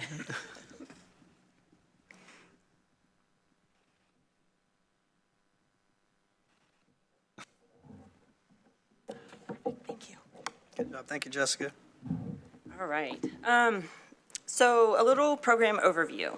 With the approval and adoption of the Roadside Integrated Vegetation Management Program in 2016, Lane County Road Maintenance Division operates a limited-use herbicide program in conjunction with our standard routine road maintenance efforts.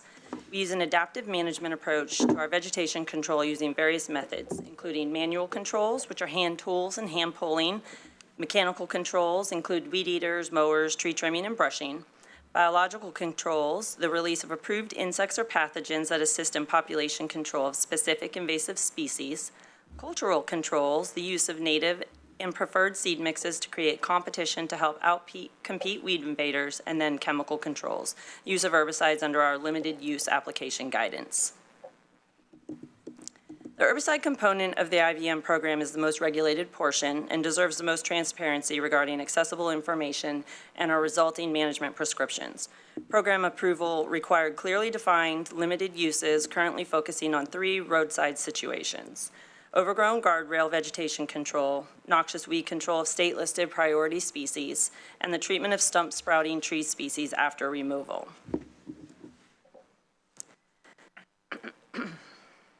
Last week, the Public Health Advisory Committee made their annual review of the product list along with the annual report.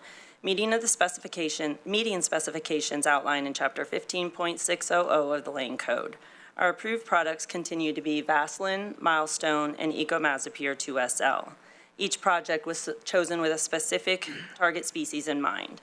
Vaseline is used to combat the woody and herbaceous species such as blackberries found behind guardrails.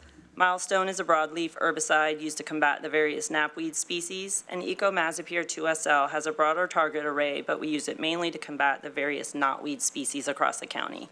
At this time, we see no need for any new products to be approved.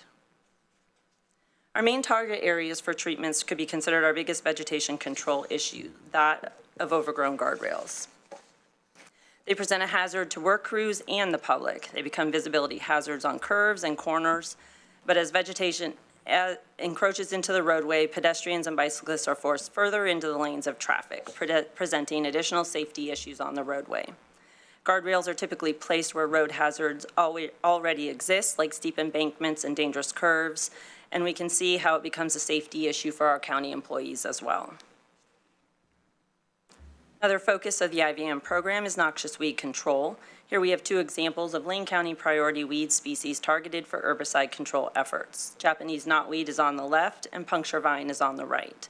We look to foster and maintain partnerships that could assist in targeting noxious weed species and in determining priority locations for herbicide control efforts. We have worked with watershed councils in the past to assist control efforts by facilitating herbicide applications within the rights-of-way in conjunction with herbicide treatments on private properties. Our program is also developing plans to focus control efforts on priority species on roadways adjacent to or leading into county, city, and federal natural areas. And finally, stump treatments for the numerous tree species that grow within our right-of-way that are considered stump sprouting tree species. These applications are more limited and act as an additional tool available when needed. Our program has incorporated safeguards recommended by the Vegetation Task Force geared towards public health and safety. We provide 7-day advance notice to our applications through postings on our webpage under the spray reports page, listing impacted roadways, product for use, and species being targeted. We also continue to make our program data accessible to the public. Our No Spray Area program provides the public with a voice, allowing them to opt out of herbicide applications that may occur within the right-of-way directly adjacent to their parcel, and that program renews every 3 years. Our applicators have mobile tablets with access to program data that allows them to incorporate necessary components in real time. On this slide, green lines represent guardrails that receive no herbicide application because they are adjacent to the red parcels, which represent No Spray Area program participants.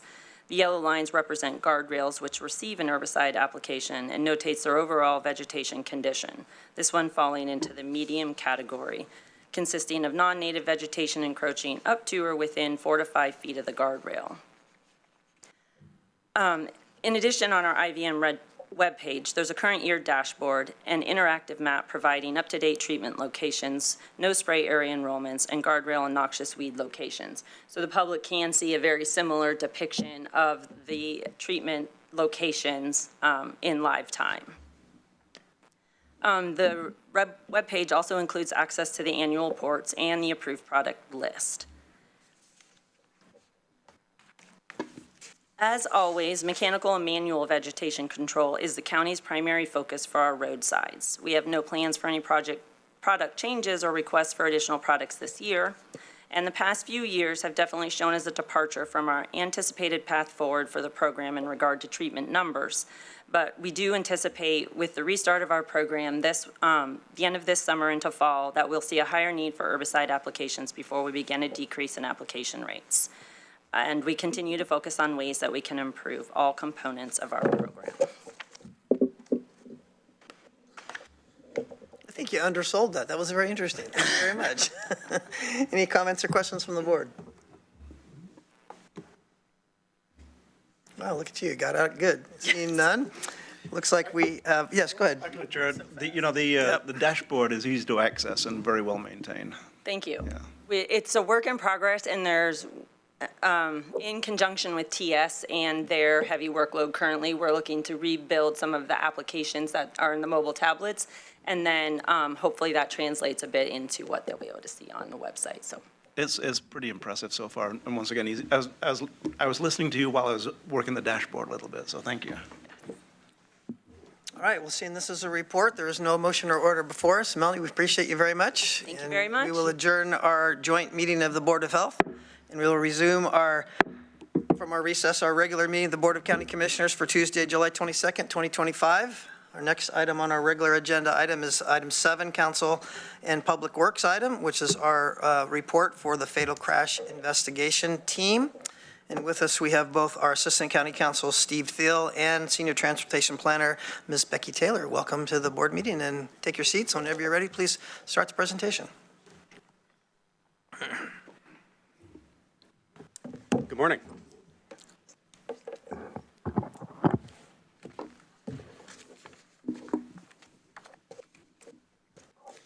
Good morning, Chair, Vice Chair, Commissioners. Good to see you. I'm Assistant County Counsel Steve Thiel. The Fatal Crash Investigation Team, or FSIT, was created in 2017 when the board adopted the county's first Transportation Safety Action Plan, or TSAP, and made a commitment to work towards 0 deaths. This team includes members from Public Health, Public Works, the Sheriff's Office, and County Council, and we report to the board twice a year.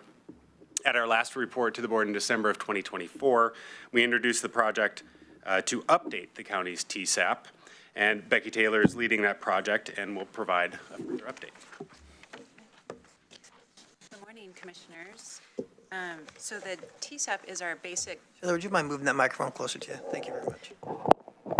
Can you hear me better now? Great. So the TSAP, it's our basic building block to significantly improving roadway safety. It uses data analysis to determine the greatest risks contributing to our fatal and serious injury crashes, and then recommends actions proven to reduce those risks. We secured federal funding through the Safe Streets and Roads for All program, SS4A, to update our TSAP, and we'll be able to use the latest data available and identify some feasible and fundable safety projects which will enable Lane County to access that grant funding in the future to construct some of those life-saving projects. For the project timeline, at our last report, we shared some key findings about our problem with roadway safety, and we're currently in the stage of developing solutions. And then later this year in November, we'll be asking the board to approve the updated plan. Just as a reminder of the problem, it is a serious and growing problem. This chart shows the percent of crashes resulting in fatal or serious injury over the past 5 years, showing a significant increase in recent years. The leading contributing factors in these crashes require both behavior and infrastructure changes. The behavior change focuses the need to reduce speeding and driving under the influence of drugs and alcohol. Behavior change is complex and requires both education and enforcement. Our current focus of the TSAP project is identifying infrastructure changes to reduce road and lane departure and intersection crashes. With over 1,400 miles of roadway and limited funding, we needed to prioritize the locations for these infrastructure projects. Our framework for identifying priority locations included higher rates of serious crashes, which is a baseline expectation to access grant funding. For a proactive approach, we evaluated roadway risk characteristics. For a strategic lens, we prioritized systemic issues. For an equity lens, we looked at locations relative to census data. And then we also evaluated the feedback we received from community surveys about perceptions and experiences of traffic safety. The result is what we call a high priority network. Those are the purple lines shown on this map. It includes portions of Marcola Road, Camp Creek Road, Jasper Lowell Road, Hangra Road, and those are all within that circle labeled as A. We tried to divide these roads into different geographies so that we could have some targeted outreach with people who live along these roads to solicit their input about what changes they think are needed and what they would support. And we had a community meeting July 8th in that area. Last week, we met at the Coburg Grange with people who lived along Coburg Road, River Road, and Prairie Road. And then tonight, we'll be meeting at Elmira Elementary School to talk to people who live along Warthen Road, the portion of Territorial Highway between Veneta and the North County line, and along Clear Lake Road. And then next week, we'll be meeting in Cresswell to talk to people about Lorraine Highway, Bailey Hill, a portion of Territorial, Row River Road, and London Road. And some of our targeted outreach includes hearing from community members, one of whom had testified during public comment today about the need for enforcement. And that is definitely the theme of the comments that we're hearing from the public is people are really afraid of what they're witnessing and experiencing daily about aggressive driving behaviors. I shared at the last report how the problem of drugs and alcohol involved in these crashes is growing at a really serious rate. And so people are really wanting to see more enforcement. And so I was really glad to see the contract allowing one deputy to potentially be on the streets. I know that you share that concern that we just don't have enough enforcement resources. And so, yeah, just so that you know, the community is also wanting to see more enforcement through these conversations. And what we're hearing so far about roadway changes is people really want to see reduced posted speeds, and I think we've had conversations with you before about there are state law limitations and speed setting criteria that usually don't enable us to lower the speed limit in an area in a significant way. And so that's been a source of frustration, but also an opportunity for education with the community about kind of our reality. And so what is within our control and what this funding source could provide is some engineering roadway changes. And what we're hearing is people are interested in things that would reduce speeds, reduce the severity of roadway departure crashes. And so I think there's some optimism and there's some really productive conversations happening through these meetings. So when we come back to you for plan adoption, which will include all of the recommendations and summarize our public process, we're going to be asking the board to make a public policy commitment around our work towards zero deaths.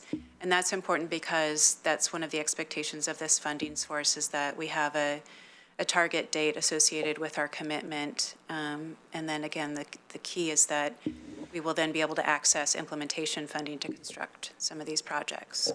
And that's all I have for you today, unless you have any questions. To the board, Commissioner Buck, please.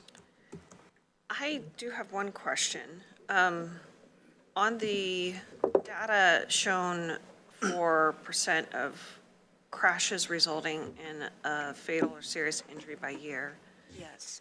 the data is 3 years old.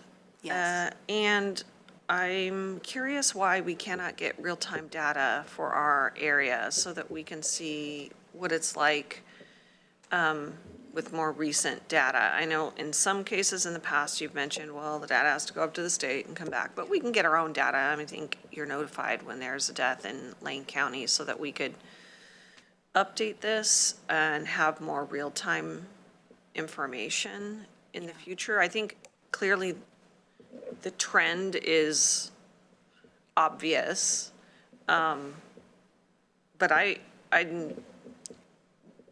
prefer more current data if it's at all possible. Yes. Jeremy, I respond to that question. Please, yeah, go ahead. Excellent question, Commissioner Buck, and I agree with you 100%. I think all agencies are hungry for the most current data. This planning effort, the grant expectations are that it's based on the official ODOT latest 5 years of data, and that data is always behind. And I know ODOT is trying to improve their production, but it is very labor intensive with their quality controls. They actually just released 2023, so our contract was based on this 5-year data set, and so you'll continue to see for this planning purpose this data set referenced, but you're also correct that the fatal crash investigation team receives immediate notification of fatal crashes. And yeah, I apologize that we don't have that data for you today as showing where we are in terms of fatal crashes currently. We can be sure to include that in our next report. Appreciate that, thank you. Sure. Yes, I can assure you that same exact question has come up in our Lane Act and our track meetings as well. In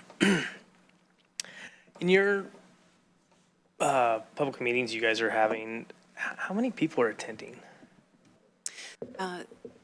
May I respond? You responded, well, go ahead, please. Okay. So the first meeting, there were 35 people signed in, and we have interactive comment maps and comment forms. 34 comment forms were filled out, so we received a lot of data. At our last meeting, we had maybe 10 people show up. And coming off of that high of 35, I initially felt like, wow, we didn't have as robust participation. And so I was looking through my notification list, making sure I didn't make an error, and just realized it was a really hot night, even though we had air conditioning at the Grange. But just debriefing with my team, realized we had some really in-depth conversations, and so it was really fruitful. But again, it is really targeted outreach to these people who are living and owning properties along these corridors, because we're asking really difficult questions, like, do they support shoulder widening, even if it means needing to purchase some of your property and move your fence line back, or remove trees? And those are the types of projects. When I apply for a grant to get funding, I don't want to have a huge outcry coming to you for public comment about how much they hate it, because I've been there before with you. So we're trying to avoid that. We're trying to have feasible projects that are grant ready, where we can have confidence that these are supported by the community. So the targeted outreach is to flesh out, where are the septic tanks, where are the wells, what are the alternatives for improving safety that people can support. Great. Yeah, that is great information, and that's kind of what I was wondering. I was wondering what is the feedback you're getting, because I'm always surprised at some of I'll just say the lack of public comment we get at our track meetings and our Lane Act meetings. So I was curious how well they were attended and if you're getting good feedback. But it sounds like it is, and those are great questions. I mean, that's Lane County doesn't always have the best reputation for their public outreach, but I really appreciate that work. That's great. Thank you. Thank you. Commissioner Farr, then Commissioner Trieger. Thank you, and thank you, Ms. Taylor, for the presentation. Very thorough, as always. And tonight is at Elmira Elementary School. Yes. Which is, I think, in my district. No, it's not. But that being said, and no matter how much data you provide, we'll always be asking for more. You've become accustomed to that. But I just wanted to point out that that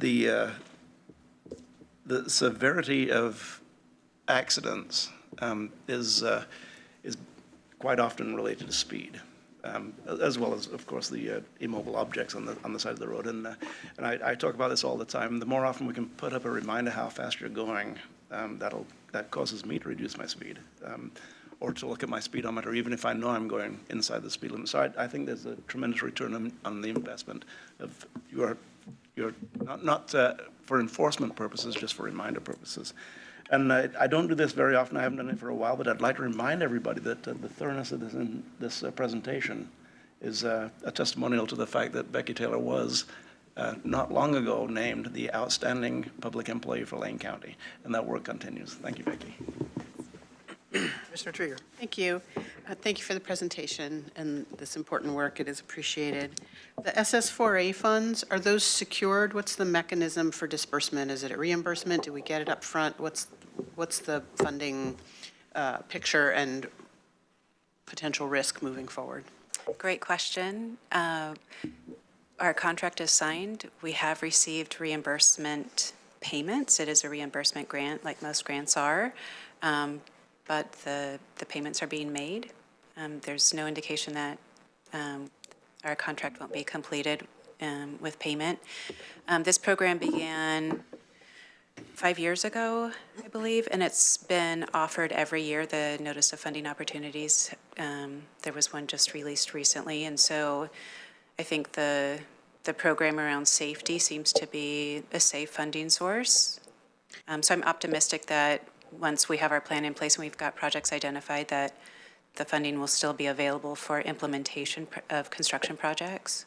Are they federal funds that come through ODOT, or are they? It is a direct administration with FHWA. Okay. Which is unusual. We normally work with ODOT as a pass-through agency, yeah.